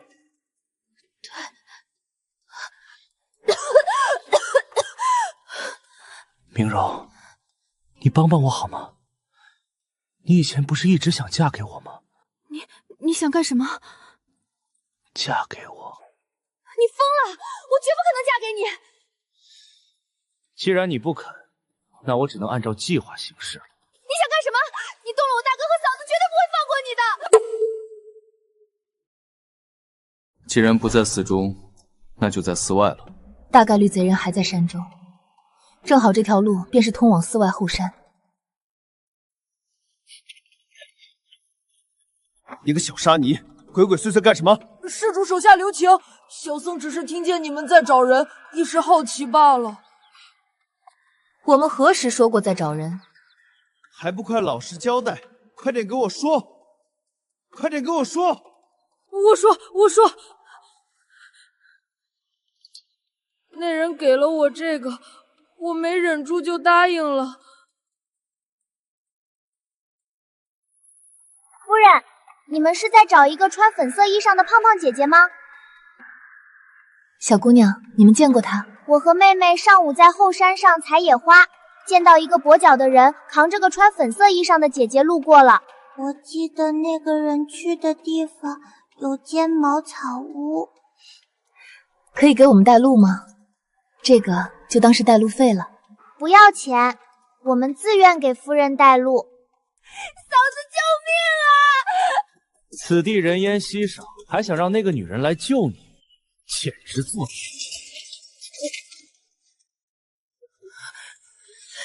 嫂子，你终于来了，我还以为等不到你了。嫂子，你不知道林志有多过分，你看，这就是他掐的，还让我嫁给他，说什么娶了我瑞王就不会放弃罗锦月了，我呸！好了好了，先消消气，别哭了。再哭弄脏了我的衣裳，我就要揍人了。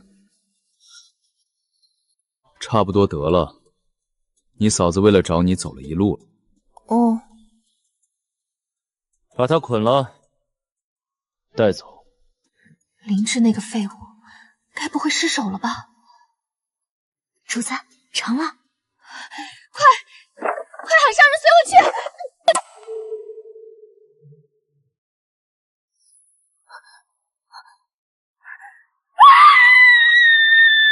鬼叫什么？吵死了！放心吧，你的亲亲表哥还没死。江瑶，你想干什么？我可是瑞王府的侧妃，劝你赶紧把我放了，否则……否则怎么样？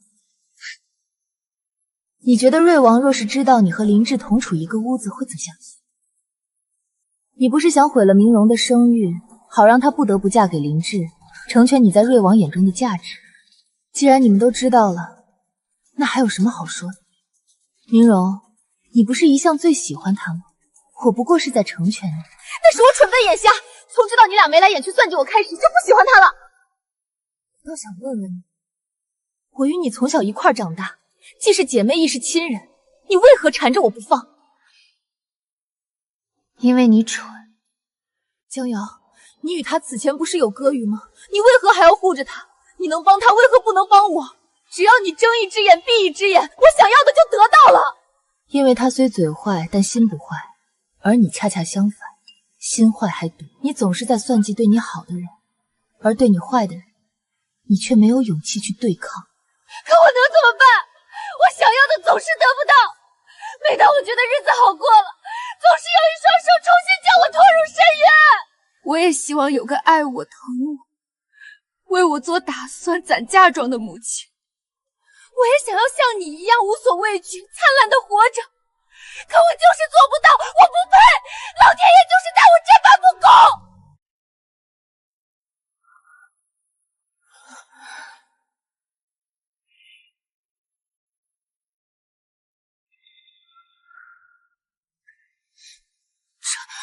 这是谁干的？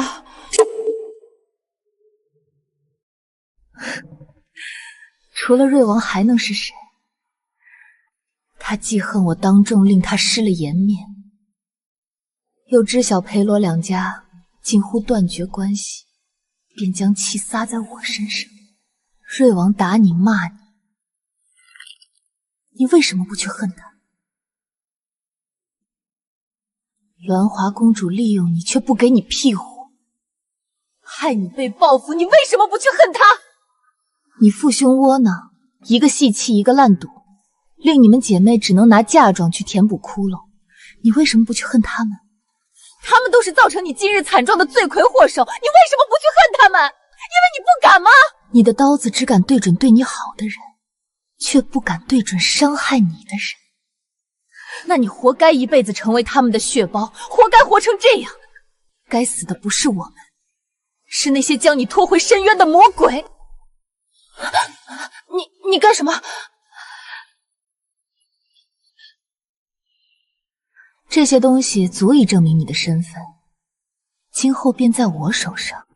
倘若你再敢对我和我身边的人动歪心思，那么这些东西便将出现在瑞王以外的其他男人身上。届时，为了皇家颜面，你必死无疑。你就这么放过我了？我只是给了你一条活路，怎么做全看你自己。我明白了，能不能留他一条性命？他如今这苟延残喘的模样，活着可比死了痛苦。我知道，但他是因为我才这样的，我不能眼睁睁看着他死了。那是你的事，他的命在你手里，不在我手里。嫂子，他以后还会干这种坏事吗？不知道，所以得让你大哥找人盯着他。他有把柄在我们手上，知道该怎么做的。侯爷可还记得答应过我的第3条？记得。此事我去同母亲说，回府后便将家中府印、账册交于你打理。你同意的这般爽快，我还以为你会犹豫一下。本就是答应你的事啊，你是裴家主母，执掌中父也是应该的。你就这么信任我呀，裴大人？不喜欢我信任你？喜欢呀，不过你要是不信任我也没关系，因为我也不会信任你。小狐狸，老狐狸。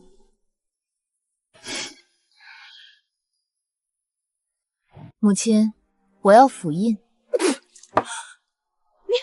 说什么？我要府印。你伸手竟伸到我面前了！你可知府印意味着什么？代表管家权。知道你还问？你才进门几天就谋算中贵之权了？你一个小丫头片子懂什么？江家的府印与账德就在我手上。出嫁前，家中各项事宜皆由我决定，这些年从未出过错。江家是江家，裴家是裴家，不能混为一谈。母亲，这是儿子的意思。她是裴家的主母，若手中无权，今后在京中女眷宴会中，岂不是平白受人轻视，阿瑶能力卓越，大家有目共睹。何况儿子也担心母亲您的身体吃不消，不如交与阿瑶。娘，我同意大嫂掌管府印。娘，大嫂想要的话，您就给她。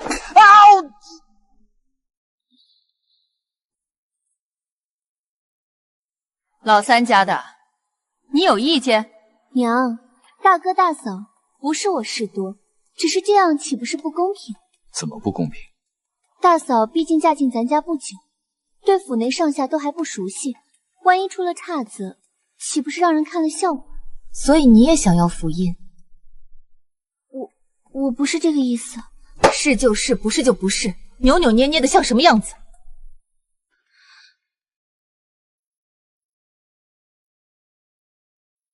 我是想要，那又如何？好啊，既然你想要，那母亲就给他吧。你说什么？你是耳朵不中用还是怎么了？非要我重复第2遍？你真同意了？不然呢？只是不知母亲可同意。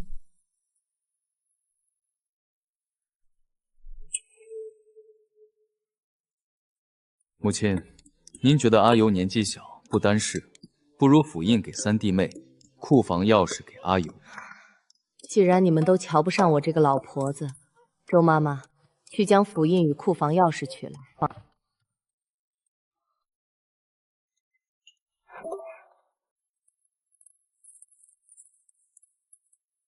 行了，都散了吧，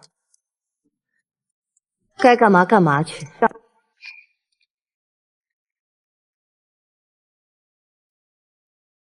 又在打什么坏主意？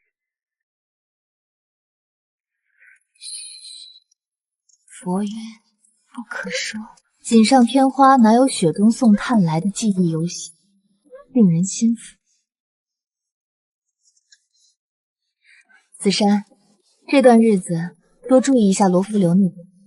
奴婢明白，从今日起，我便是裴家后宅的管事人。秋菊，母亲已将府印交于我，你吩咐下去，明日起，府中后宅的大小事务便都同我汇报。夫人，若是太过急切，会不会得罪了太太与侯夫人那边？母亲不会怪罪的。至于江瑶，府印又不在她手上，她不满也只能忍着。你犹犹豫豫的是什么意思？难不成你也觉得管家这事我做不好？奴婢不敢。对了，过几日便是中秋家宴，你去把张管事叫来。是。这些太过寻常了，让人再重新拟一份。三夫人，这些都是根据往年的菜式以及各王主子的喜好来定的，若贸然更改，会不会不太好？就是因为都与往年别无二极，因而才需要改。你放心，凡事有本夫人担着，你们尽管放手去做。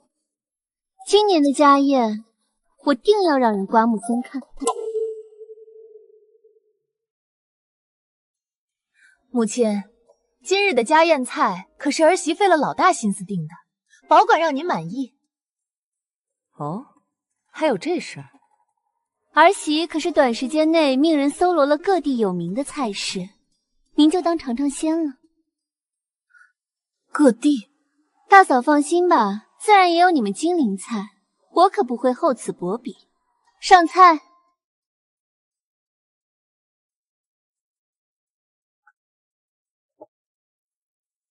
这道山煮羊是我特意请来的仆厨做的，羊肉鲜嫩不膻，汤汁浓郁。你扯我干什么？母亲，这些菜是有什么问题吗？你说呢？这些菜都是各地的名菜，你们是不喜欢吗？并非喜不喜欢的问题，只是往年母亲从慈光寺回来都要斋戒半个月，这满桌子都是荤菜，素菜却不见几个，且都是母亲平日里不爱吃的。你是想让母亲吃白饭？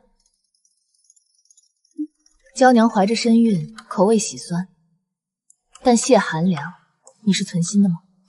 不是，我怎么可能是存心的？还有这美人干，用的主料是鸭席，我是从来不碰的。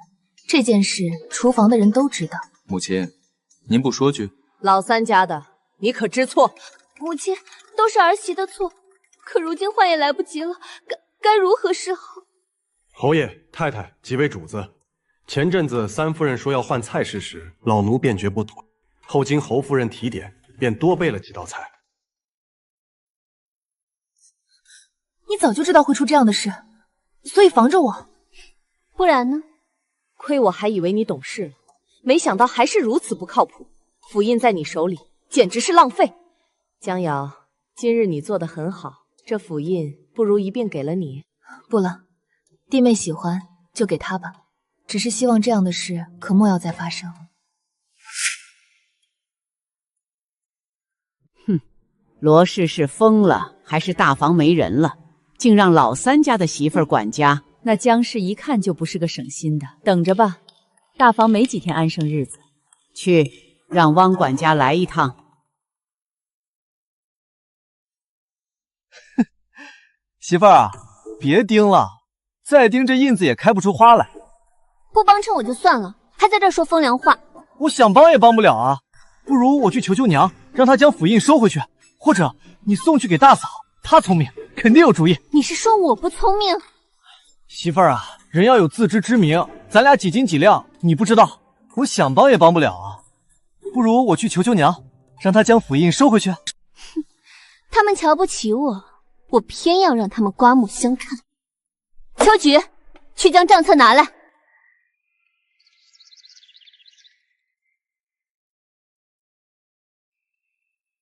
继续盯着，看他们想干什么。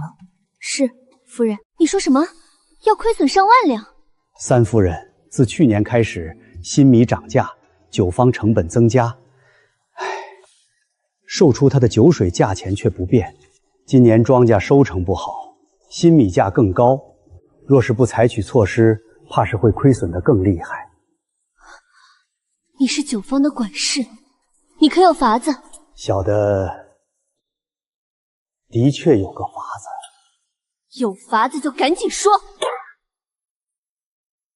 小的的确有个法子，将酿酒的新米换成陈米，只是这样一来，酒水颜色会略深，但三夫人放心，口感上几乎不差。端上来。三夫人若不信，可亲自尝尝。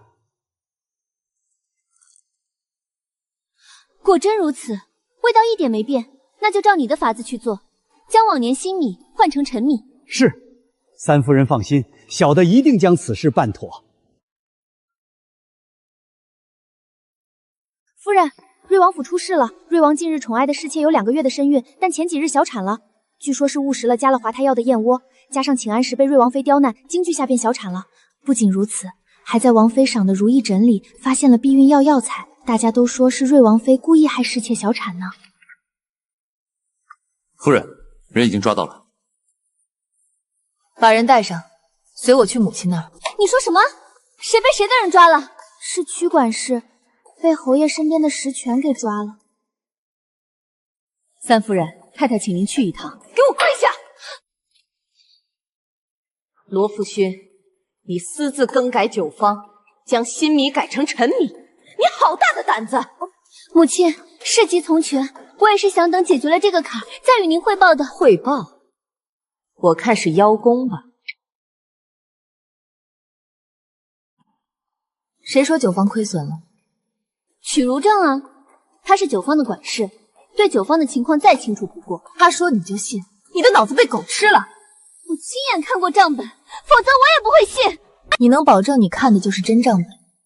自己好好瞧瞧吧。不，怎么可能？把人带上来。许如正，太太饶命，夫人饶命啊！小的也是有苦衷才这么做的。苦衷？你的苦衷不会是只欠了几千两的赌债吧？所以你才将歪主意打到了酒坊上，又是假账又是假酒的，将三夫人骗得团团转。什么？我喝的是假酒？你可知那米商卖给你的陈米是已经没变的坏米？这样的米酿造出来的酒，喝了要出人命的。我根本不知道那是没变的坏米呀。不，你知道，因为那个米商就是二房汪红的侄子，你收了他们的钱，还了赌债，于是帮他们做事。你竟然背叛了我们，投靠了二房！太太夫人，小的是逼不得已啊！若小的不答应，那些追债的人就要砍了我的手脚。那些追债的人也是汪红找来的，为的就是让你欠一身赌债，好为他们做事。什么？怎么会？带下去，重打30棍，然后移交官府。不，太太，再给小的一次机会。石泉，下一位。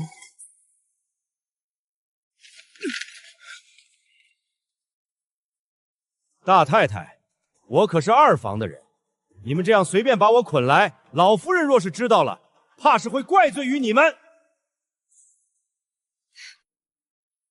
那就看他能不能保住你。一个刁奴心术不正，竟敢挑拨两房的关系。石泉，把他们2个拖到院子里，狠狠的打，让大家伙都来瞧瞧。太太，夫人，二房的老夫人和太太来了。我今日来是为汪红一事，听说你们抓了他们叔侄俩，可有这回事？是有这回事。老夫人来的路上没听见他们的叫声吗？你们对他们用刑了，荒唐！裴家惩治一个挑拨离间、坑害主家的刁奴，如何就荒唐了？他是我们二房的人，那又如何？不仅如此，我们还要将他扭送官府。这个家还轮不到你来做主。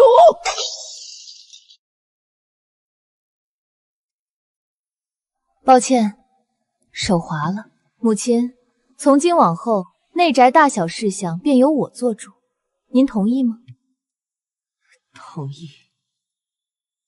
罗夫妇，府印由我掌管，你有意见吗？没有。老夫人可听到了？老夫人这么激动，莫非汪管家是受了二房的指使？汪红一事，老身并不知情，一切皆是他自作主张。他既然敢做出这等恶事，受罚也是罪有应得。今日叨扰了，我们走。母亲，嫂子，嫂子，我什么都没干啊！我没动他，更没推他，快去请郎中！太太，侯爷请放心，夫人并无大碍，只是连日操劳，心力交瘁，这才晕了过去。那他什么时候能醒？可要吃什么药？夫人只需静养几日，待我开2贴安神补气的方子，喝下便无碍了。阿瑶需要静养，你们先回去吧。母亲，我有话跟您说。回来的路上，儿子已经知晓来龙去脉，母亲打算如何解决此事？你想如何？我知母亲一向宠爱三弟，可他这些年不思进取，屡战屡败，毫无上进心，连个功名都考不下来。他脑子笨，考不上也不是他的错。既然三弟不肯前学，即日起儿子便送他去西郊大营，脑子与身体总要有一个。西郊大营，那可都是武将粗人待的地方，明学哪里吃得了这种苦？旁人都能吃苦，就他吃不了。母亲放心，倘若3个月后三弟有向上的改变，儿子自然会放他回来。至于三弟妹，送他去慈光寺清修，三弟何时回来，他便何时回去。你们大房这是将我们二房的脸面置于何地？脸面？倘若阿瑶有半点闪失，老夫人这条命都不足以抵消半分。你太放肆了！我好歹是你们的长辈。长辈？我们大房不缺长辈，我们大房的长辈还在祠堂供着呢。谁家长辈跑来晚辈家里闹事儿，为个刁奴出头，害得我家长媳晕倒？难不成汪红是你们指使？你休要血口喷人，那江氏晕倒跟我们有什么关系？你说话可要讲究证据。侯爷，太太，那王红招供了，说指使他的是谁？是太太胡氏。谁？怎么可能是我？王红说他是受您指使，让人做局坑害大房。他胡说八道，指使他的人根本不是我，是……你们到底想如何？赔偿、道歉，一条都不能少。你们想要多少？这是城南的染布坊，你们大房这是要我们二房的命根子。按照大庸律法，二审做的事可是要吃板子，就是不知二叔能否护得住。染布坊，给你们！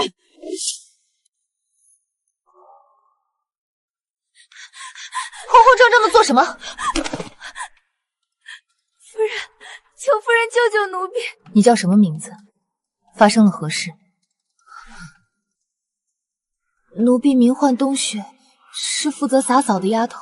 方才遇上了二房的明崇少爷，他怎么了？你不说清楚的话，我可帮不了你。明崇少爷似乎喝醉了酒，见到奴婢后便开始动手动脚，于是奴婢情急之下便推了他一把。奴婢真不是有意的，求夫人救救奴婢。带我们去看看。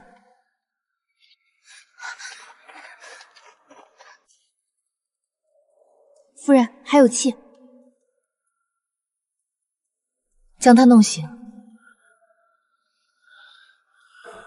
美人，嘿嘿，美人，小美人，快让爷爷香一个！放肆！子珊，给我揍他，揍到他酒醒为止。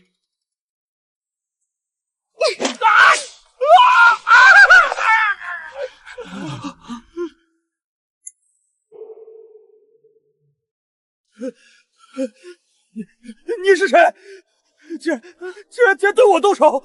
你知道我是谁吗？我的儿啊，你怎么成这副模样了？娘，快救救我！这个女人要把我打死！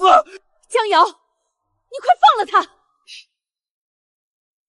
裴明忠今日调戏我家的婢女，我看在同是亲赚来的份上，才饶他一条命。二审还该对我感恩戴德才是。他不过一个贱婢，能被明崇看上，已经是8辈子修来的福分。夫人，求您救救奴婢！荒唐！我们家的丫鬟何时轮到你说三道四了？抱歉，我来晚了。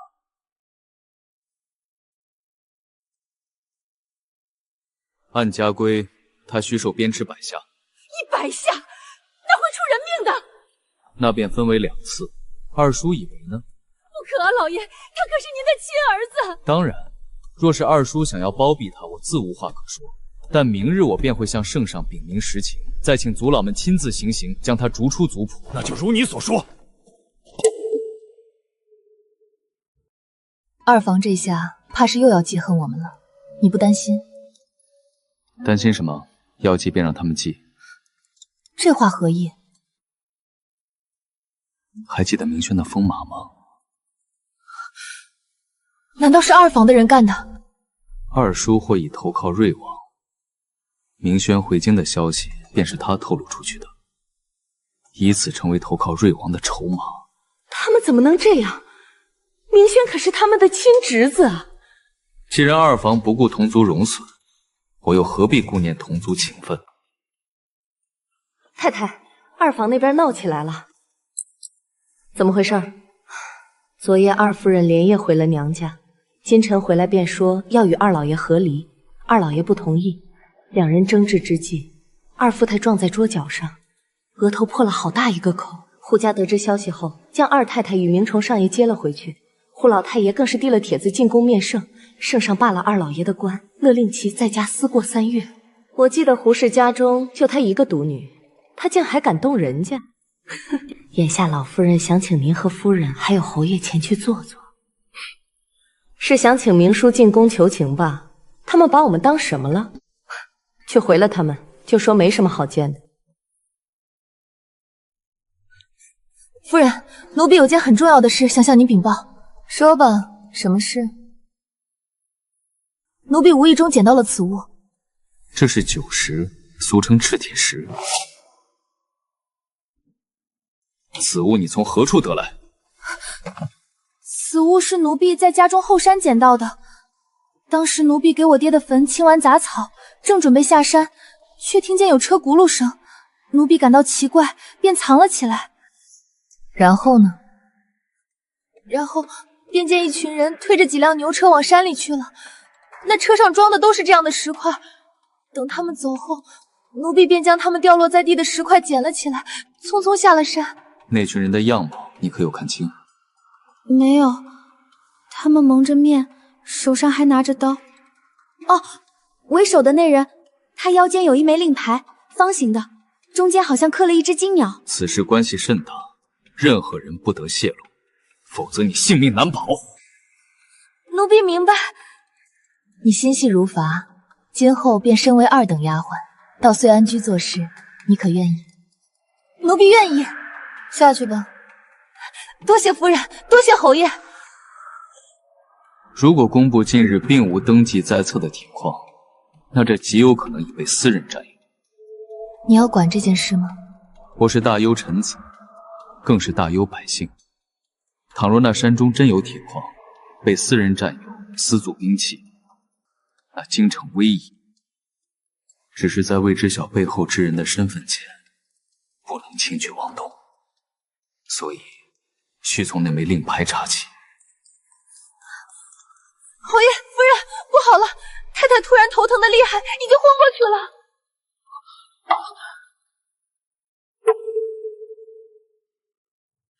侯爷，令堂这是头疾发作，疼痛致使昏厥。至于原因，还请等我查验完才能确定。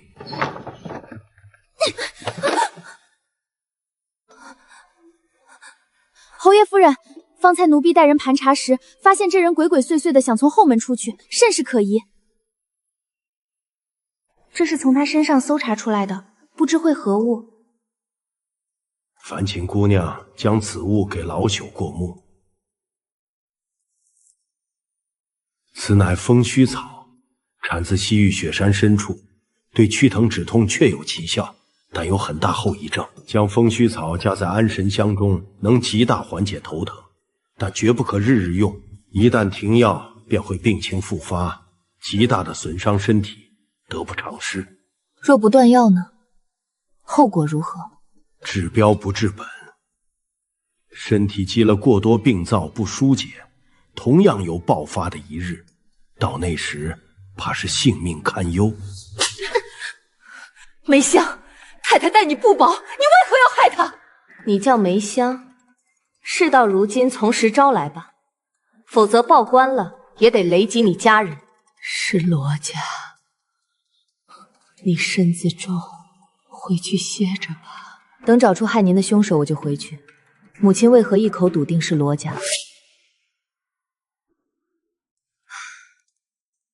当年我被头疾困扰，你们舅父寻来一位江湖郎中，千里迢迢带来京城为我医治。那郎中的确有些本事，我用了他的安神香便睡了过去。我便念及兄嫂的心意，谁知夫人，奴婢也是被逼的。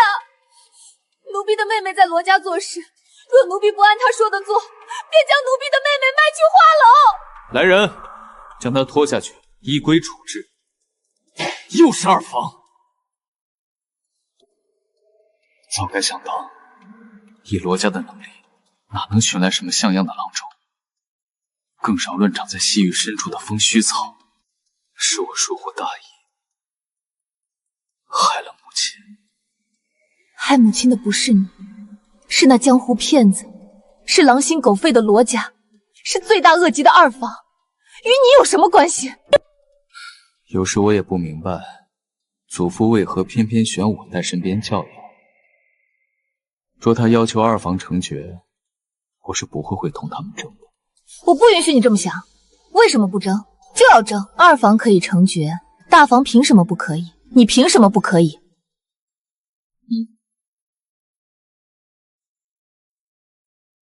你说的很对。侯爷，妥了。什么妥了？没什么，不过是一些无关紧要的小事。什么小事？我想知道。陈氏今晨摔了一跤，瘫了。不会是你干的吧？又胡说！他院里的下人偷懒未及时清扫，自个儿又眼花不小心摔了，与我有何干系？在你心里，我就是这样的人，是不是？我心里自有数。陛下，臣要状告二房陈氏与罗家合谋毒害陈母，致其头疾发作，险些丧命。恳请陛下与文武百官做个见证，臣要与两家断绝关系。裴青，你可想好了？回陛下，臣想好了。生养之恩大过天，若臣不为母亲讨回公道，便是不孝不仁，还望圣上裁决。准奏，拨去陈氏诰命，裴少卿在家思过3月。陛下，臣有事启奏。关于桃花山铁矿私采一案，臣已有了新的发现，请您过目。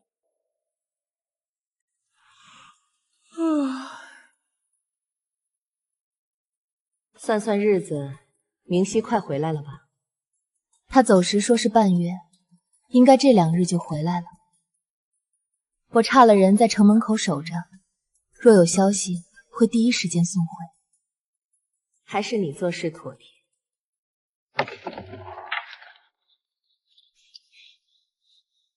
夫人太太，出事了！祭天队伍回城途中遭遇伏击，咱们侯爷也受伤了。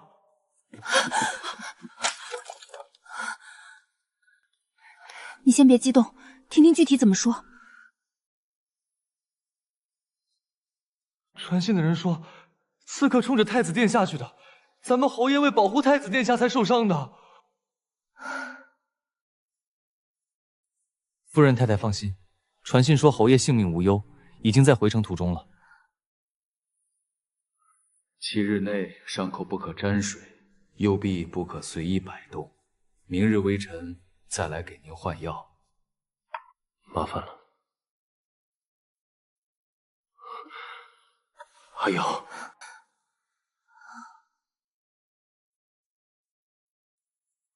侯爷、夫人，宫里与东宫来人，说是来探望您。裴侯安好，圣上听闻您为救太子殿下受伤，便令洒家前来探望，不知裴侯伤势如何？奴才受太子殿下之命，特意来探望侯爷。您救了殿下，殿下感激不尽。多谢陛下与殿下关怀，能救殿下乃臣之幸事，不足挂齿。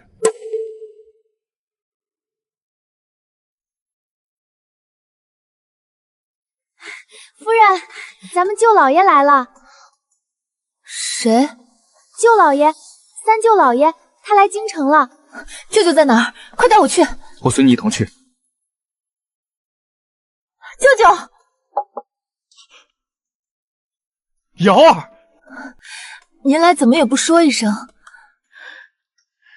我此次来京也是顺路，待不了几日便要启程归甘州，所以未来得及给你写信。樊兄，苏正，你怎么在这儿？你不是在宿州做官？小婿裴征见过小舅大人。你不是说你叫苏正，是前往宿州就任的官员吗？樊兄不也说自己只是樊家商队的一个小管事？还有方兄，难不成？没错，他是瑶儿的二舅，甘州大名鼎鼎的樊毅樊大将军。亏你走后，我和二哥还心生愧疚，没想到你小子也用的假身份。舅舅，你们认识？说来话长，5年前我从西域回来，正好遇到他昏倒在沙漠里，便将他带回了甘州。期间他自称苏正，是赶往宿州上任的官员，在沙漠里迷了路。见他谈吐文雅，眼神清正，我便信了。好了好了，既然说开了，就别站着了。舅舅远道而来，先吃饭吧。哈哈哈，别说，赶了一路，还真饿了。舅舅尝尝这个，是金陵口味的。好吃，好久没吃到家乡菜了。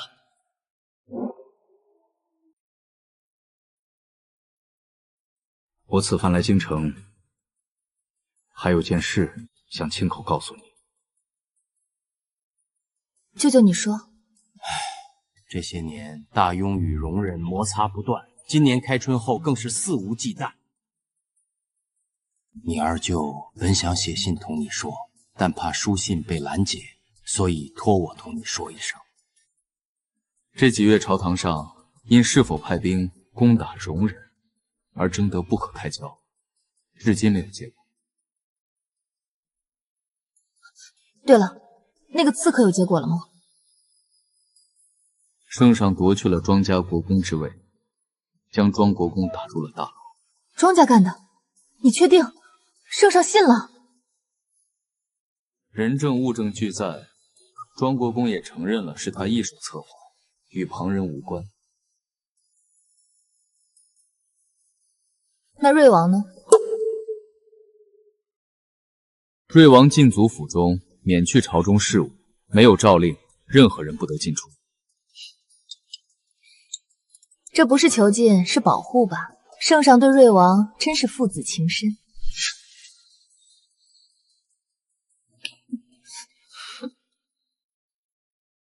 阿瑶，慎言。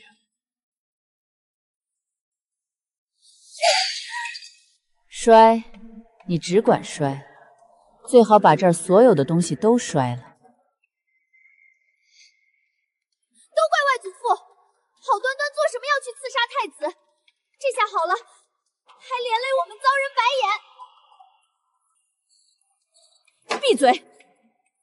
再让本宫听到你说这样的话，即便你是本宫的女儿，本宫也绝不客气。下个月就是你与凤国公世子的大婚，这段时间你安心待嫁。可他是个病秧子。病秧子又如何？你以公主之身下嫁，便是他们凤国公府的荣幸。今后他们才能死心塌地忠心你皇兄。皇兄，母妃你心里只有皇兄，可有考虑过我这个女儿？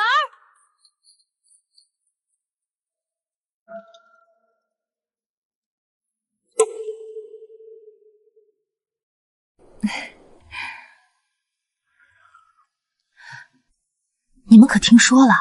前段时间清风楼船上走水那事儿，据说是北荣系所干的。这些蛮夷也太无法无天了，就该让贺大将军把他们杀个精光。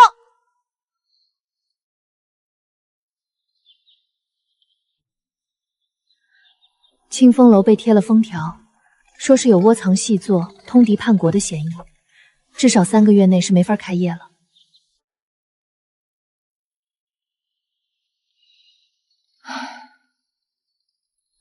算了算了，这些朝堂上的事儿咱们管不了，也操心不过来。不说这些了，尝尝这新倒的白茶。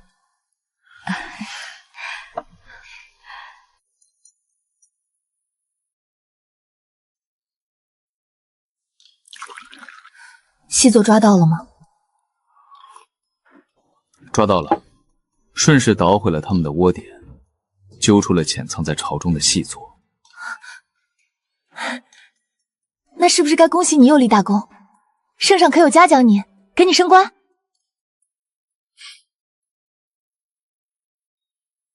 太子将此事揽了过去，呈给圣上，得了圣上的夸赞。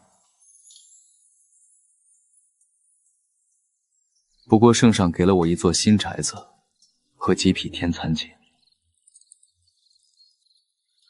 这是宅子的钥匙，有空你可以去瞧瞧。至于天蚕锦，已经让人放你库房了。还有一件事，想听吗？关于罗锦月的。你说，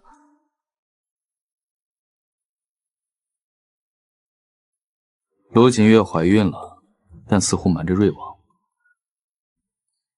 她为什么要瞒着？大概是因为瑞王府的侍妾生的都是女孩，瑞王扬言再生出女孩便赐死。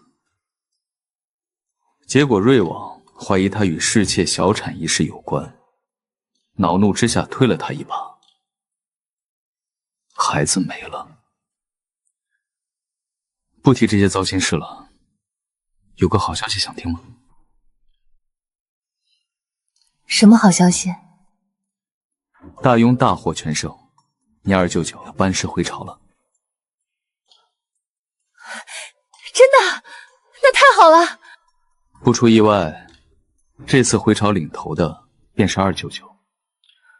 贺大将军呢？按理来说，领军的应该是三军将帅，怎么会是二舅舅？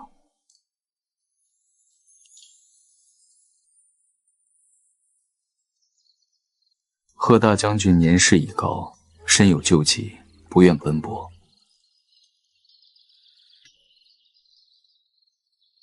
明日陛下在皇宫设宴，庆贺这场胜仗。陛下得知你与樊将军的旧职关系后，特命我带你前往赴宴。没问题，我去就是。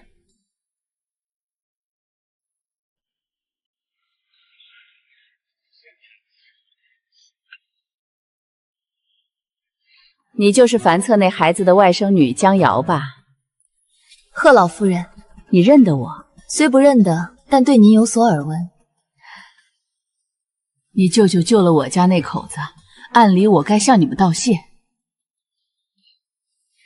将军是舅舅的恩师，对他恩重如山，这些本就是他该做的。老夫人不必客气。从前曾听樊策那孩子提起过你，今日才得一见。果真如他夸的那般好。贺老夫人，太子妃娘娘请您过去一叙。好孩子，我先去一趟，难得投缘，回头咱们再聊。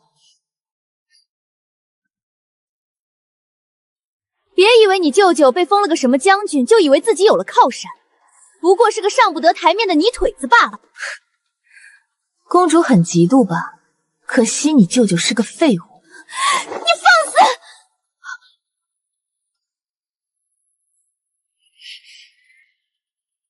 裴夫人，好端端的你怎么哭了？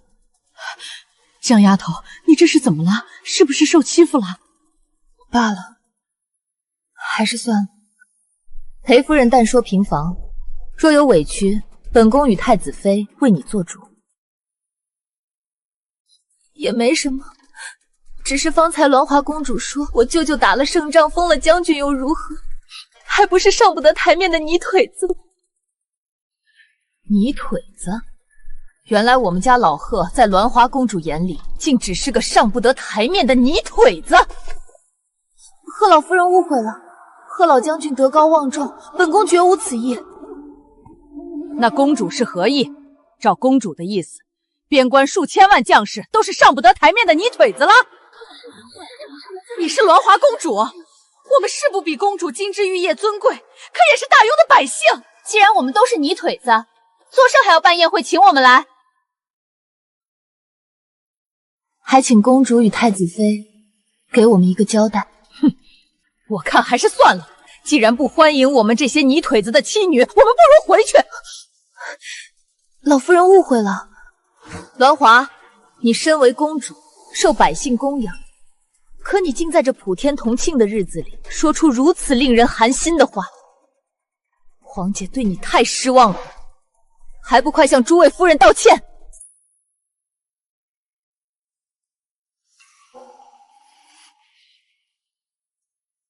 抱歉，是我一时失言。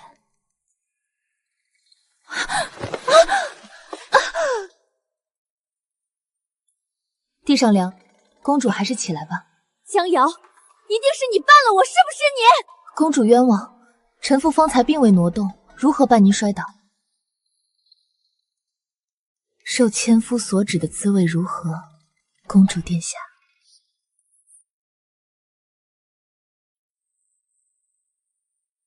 好了，栾华，不要无理取闹了。皇姐知道你一向不爱裴夫人，但你也不该随口诬陷人家。凤国公夫人，还不快把她带回去！公主，咱们先回去吧。凤来，你在我面前冲什么长辈？等父皇病好了，看他怎么罚！放开本宫！抱歉各位，栾华平日里被娇惯坏了，扰了各位的雅兴，还请见谅。殿下言重了，臣妇只愿边关将士的妻儿不再受此委屈。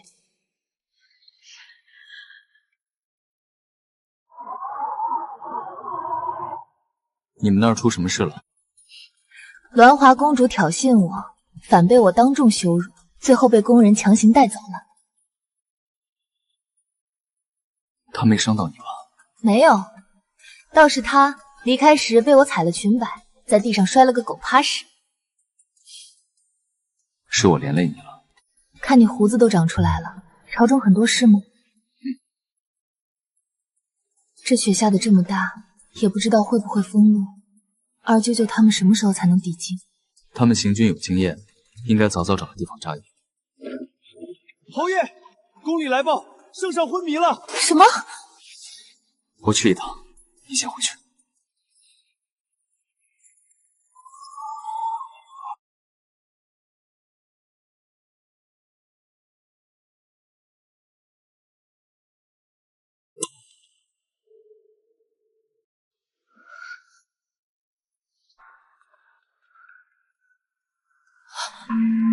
这是丧钟。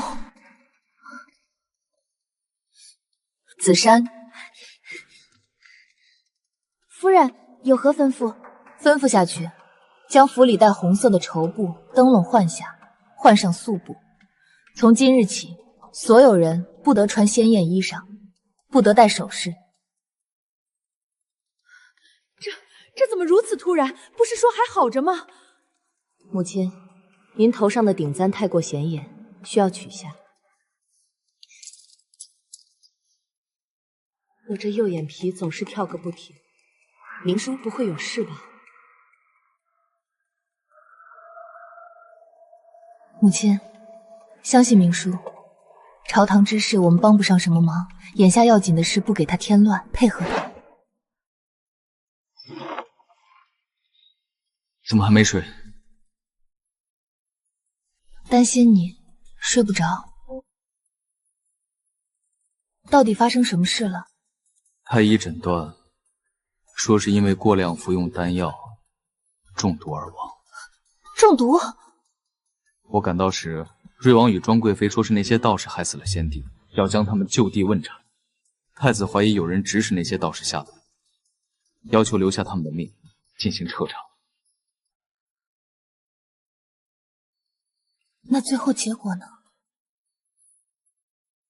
宁平王出面表示，当务之急是处理后事以及继位之事。庄贵妃拿出了一纸诏书，言先帝临终前将皇位传给了瑞王。假的吧？若真是如此，以瑞王的性格，早就公之于众了。不过字迹确是先帝的字迹，只是字迹过于工整，绝不是临终之所写，可玉玺之印有格外陈旧。他们造了假圣旨，这京城怕是要变天了。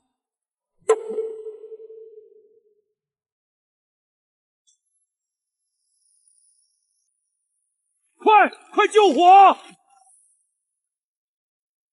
夫人，您来了。居然是你！他是谁？回夫人，此人名叫谢大牛，曾在咱们染布坊做事，负责为布料浸染固色。上个月本该浸染10次的布，他偷懒只浸染了5、6次。我念在初犯，给了他又一次机会。谁知上个月我发现染料少了，一查便查到了他。他在赌坊输了钱，于是动了歪心思，想将布坊的染料偷出去倒卖。于是我便按照规矩扣了他3个月月钱，把她赶了出去。谁知道她竟然怀恨在心，想放火烧了我们的染布坊。谁指使你放火的？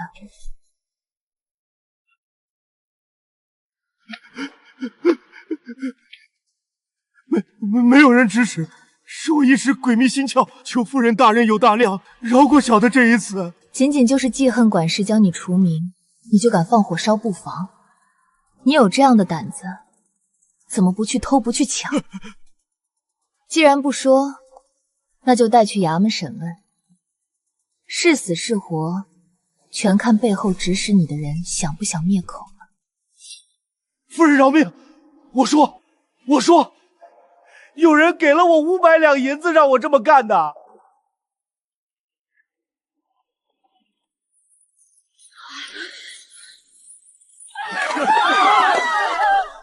你们好大的胆子！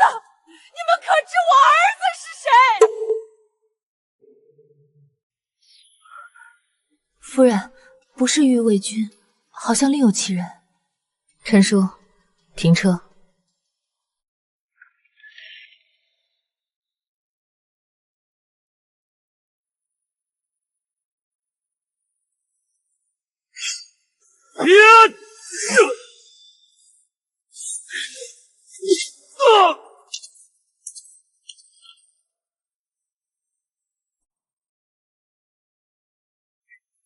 等我抓到江瑶，看我怎么收拾你！出什么事了？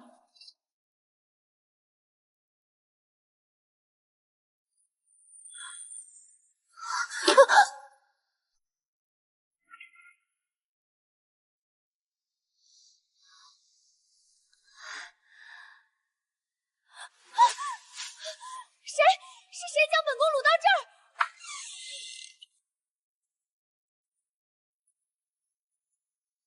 江瑶，这是什么地方？是你把本宫抓到这儿来的？你好大的胆子！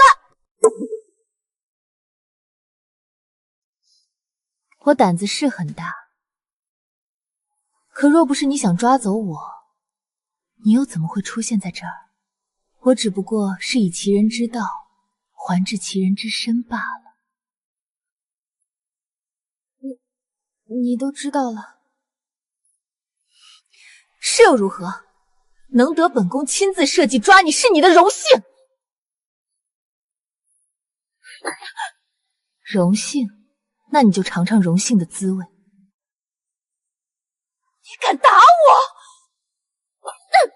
打你又如何？我早就想打你。我自问从未主动招惹过你，偏偏你非要抓着我不放，你真当我没有脾气？你想干什么？你知不知道抓走当朝公主是死罪？我劝你赶紧将我放了，否则等我皇兄和母妃知道了，你们全都完了。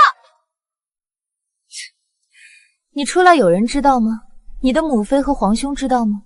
或者说，你觉得他们现在还有空管你吗？你说，我把你交给太子的人怎么样？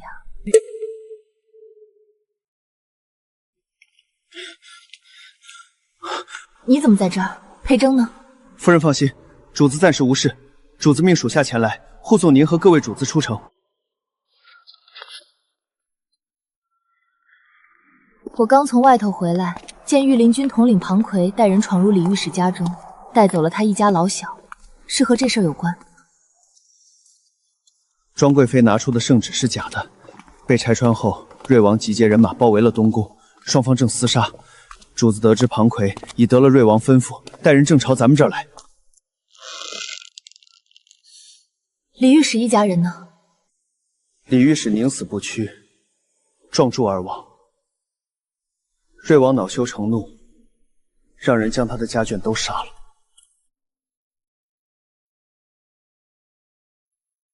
江瑶，出什么事了？是不是有人要来抓我们？嫂子，我听小厮说，有一队御林军正朝着咱家的方向来，他们是不是来抓我们的？侯爷的计划是什么？侯爷让我们一部分人护送您和各位主子出城，留下一部分人在这里断后，沿着晃城河往西山方向有条山路，城外有我们的人接应。除去护送各位出城的人，约莫还有50人，皆是训练有素、曾在军营待过的兄弟。若对上御林军，同等人数下，我们有获胜的把握。世清，你让他们先护送西西姐、严哥、甄姐，还有母亲明荣他们出去。那你呢？我留下同他们周旋，拖延时间。不可，要走一起走。你要留下来，我也留下。母亲，我一个老婆子，一把骨头了，走也走不了几里路，不如留下来陪你。母亲，我也留下。我是男儿，万万没有让您和大嫂断后，自己苟且偷生的道理。我也留下。我虽不中用，但在军营待了几个月，怎么拿刀砍人我还是知道的。我也要留。你们必须走，照顾好他们才是你们最重要的任务。快带他们走！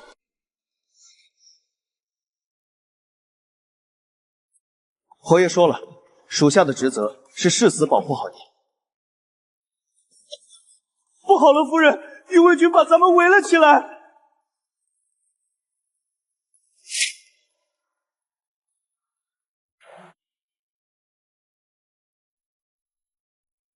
御林军统领庞奎奉瑞王殿下之命，捉拿逆贼党羽。将军，他们该不会提前跑了吧？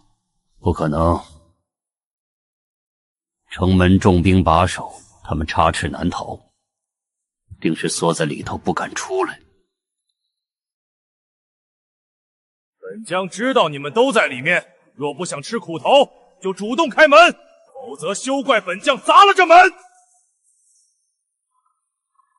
庞副统领好大的口气！庞副统领想砸了我们裴家的门，是不是还想砸了这块牌匾？这块牌匾乃太祖陛下亲赐，就看庞副统领敢不敢砸了。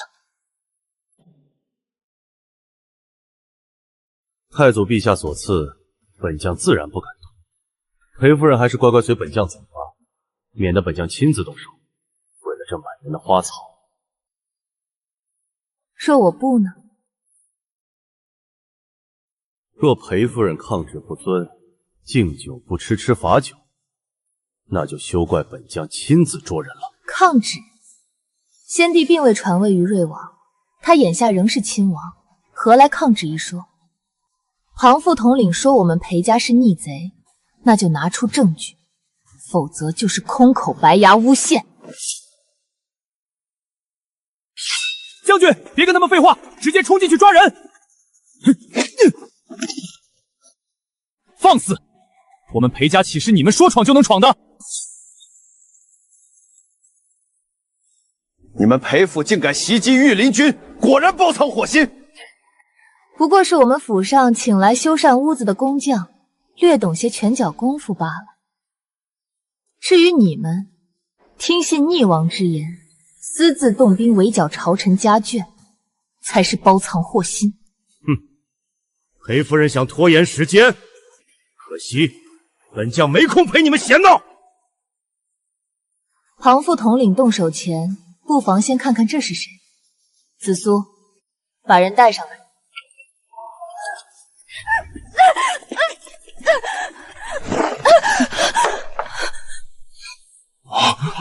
公主，庞贵，快救我！把这个贱人给我杀了！裴夫人，你好大的胆子，竟敢劫持公主！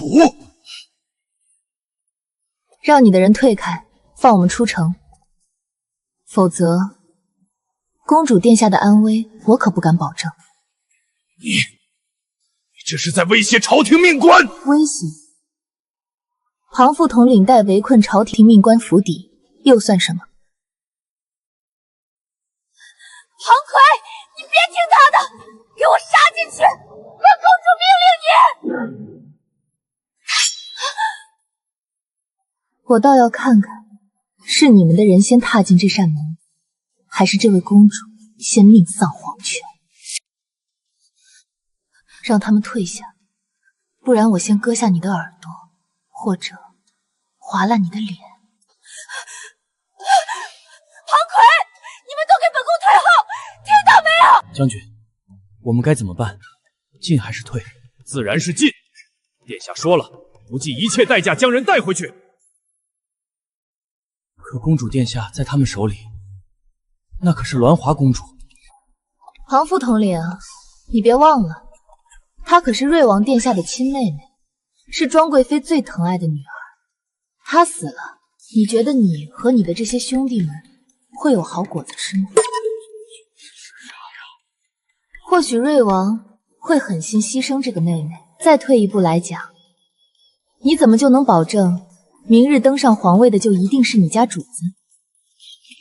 什么意思？别忘了，我舅舅10万大军正在班师回朝的路上，算下来顶多3、4个时辰，他们就能抵达城门下了。当然，倘若庞副统领忠心耿耿，不惧生死，那就当我什么都没说，只是可怜了你的妻儿，还有你的这些手下弟兄以及他们的家眷了。公主殿下，对不住了，要怪就怪这位庞副统领罔顾你的性命，见死不救了。慢着，所有人给本将退后。裴夫人，本将今夜就守在这里，你们同样插翅难飞。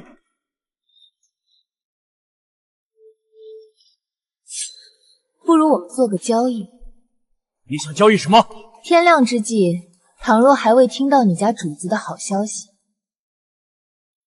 你就退出这里，并且放了你们抓的那些家眷。倘若你家主子登基，我们主动跟你们走，如何？成交！所有人退至3丈外。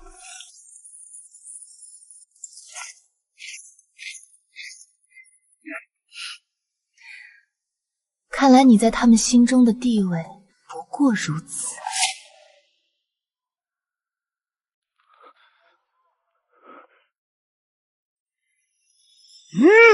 皇帝！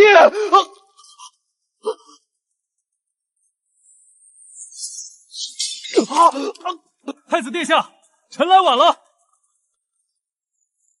裴征，竟然是你！本王小看你了。别过来，否则本王即刻掐死他！爱卿，救过。如何，你才能放了太子殿下？裴征，你竟投靠了本王这位皇兄，他凭什么值得你拥护？殿下与其母庄贵妃给先皇下药伪造圣旨，意图谋权篡位。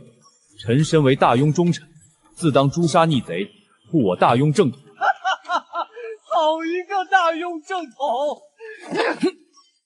裴征，裴家剩下200余口人，都要为你的错误选择付出性命。殿下不好了，公主殿下在裴家手上。废物！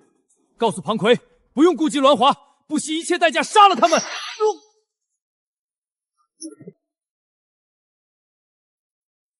阿瑶果然聪明，殿下说笑了。公主能落到他手上，想来是咎由自取，偷鸡不成蚀把米罢了。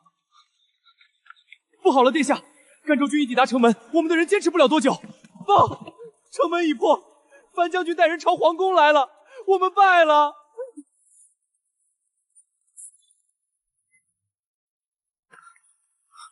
快送太子殿下去太医院救治。看样子殿下是中毒了。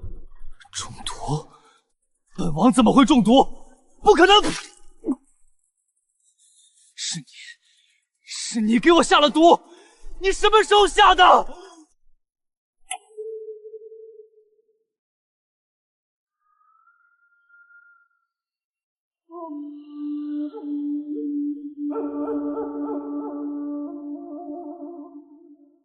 哈哈哈哈！臣再胆大，也不敢给皇子下毒。何况殿下暴力无情，对殿下心怀架怨恨的人不计其数。是他，那粥有问题，贱人！你以为我那位皇兄会领你的情？他一定会找机会清算你。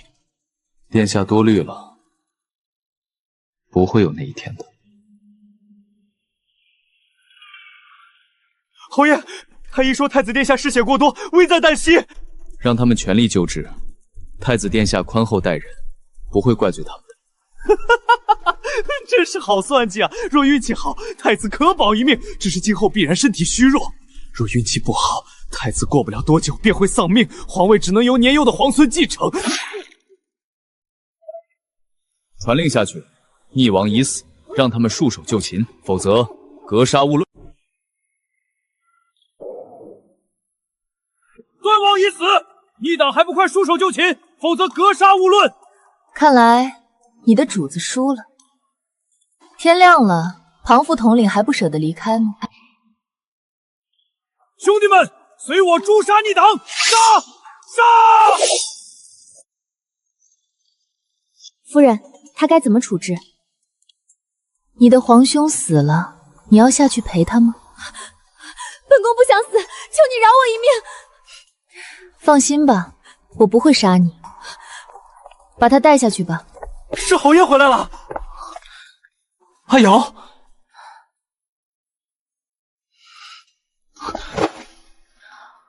裴璋，我好困啊。睡吧。永康20年，太子登基1月后病逝，临终传位于长子清晏，改年号为庆元，授裴征为太子太傅，加封定国公，辅佐新帝。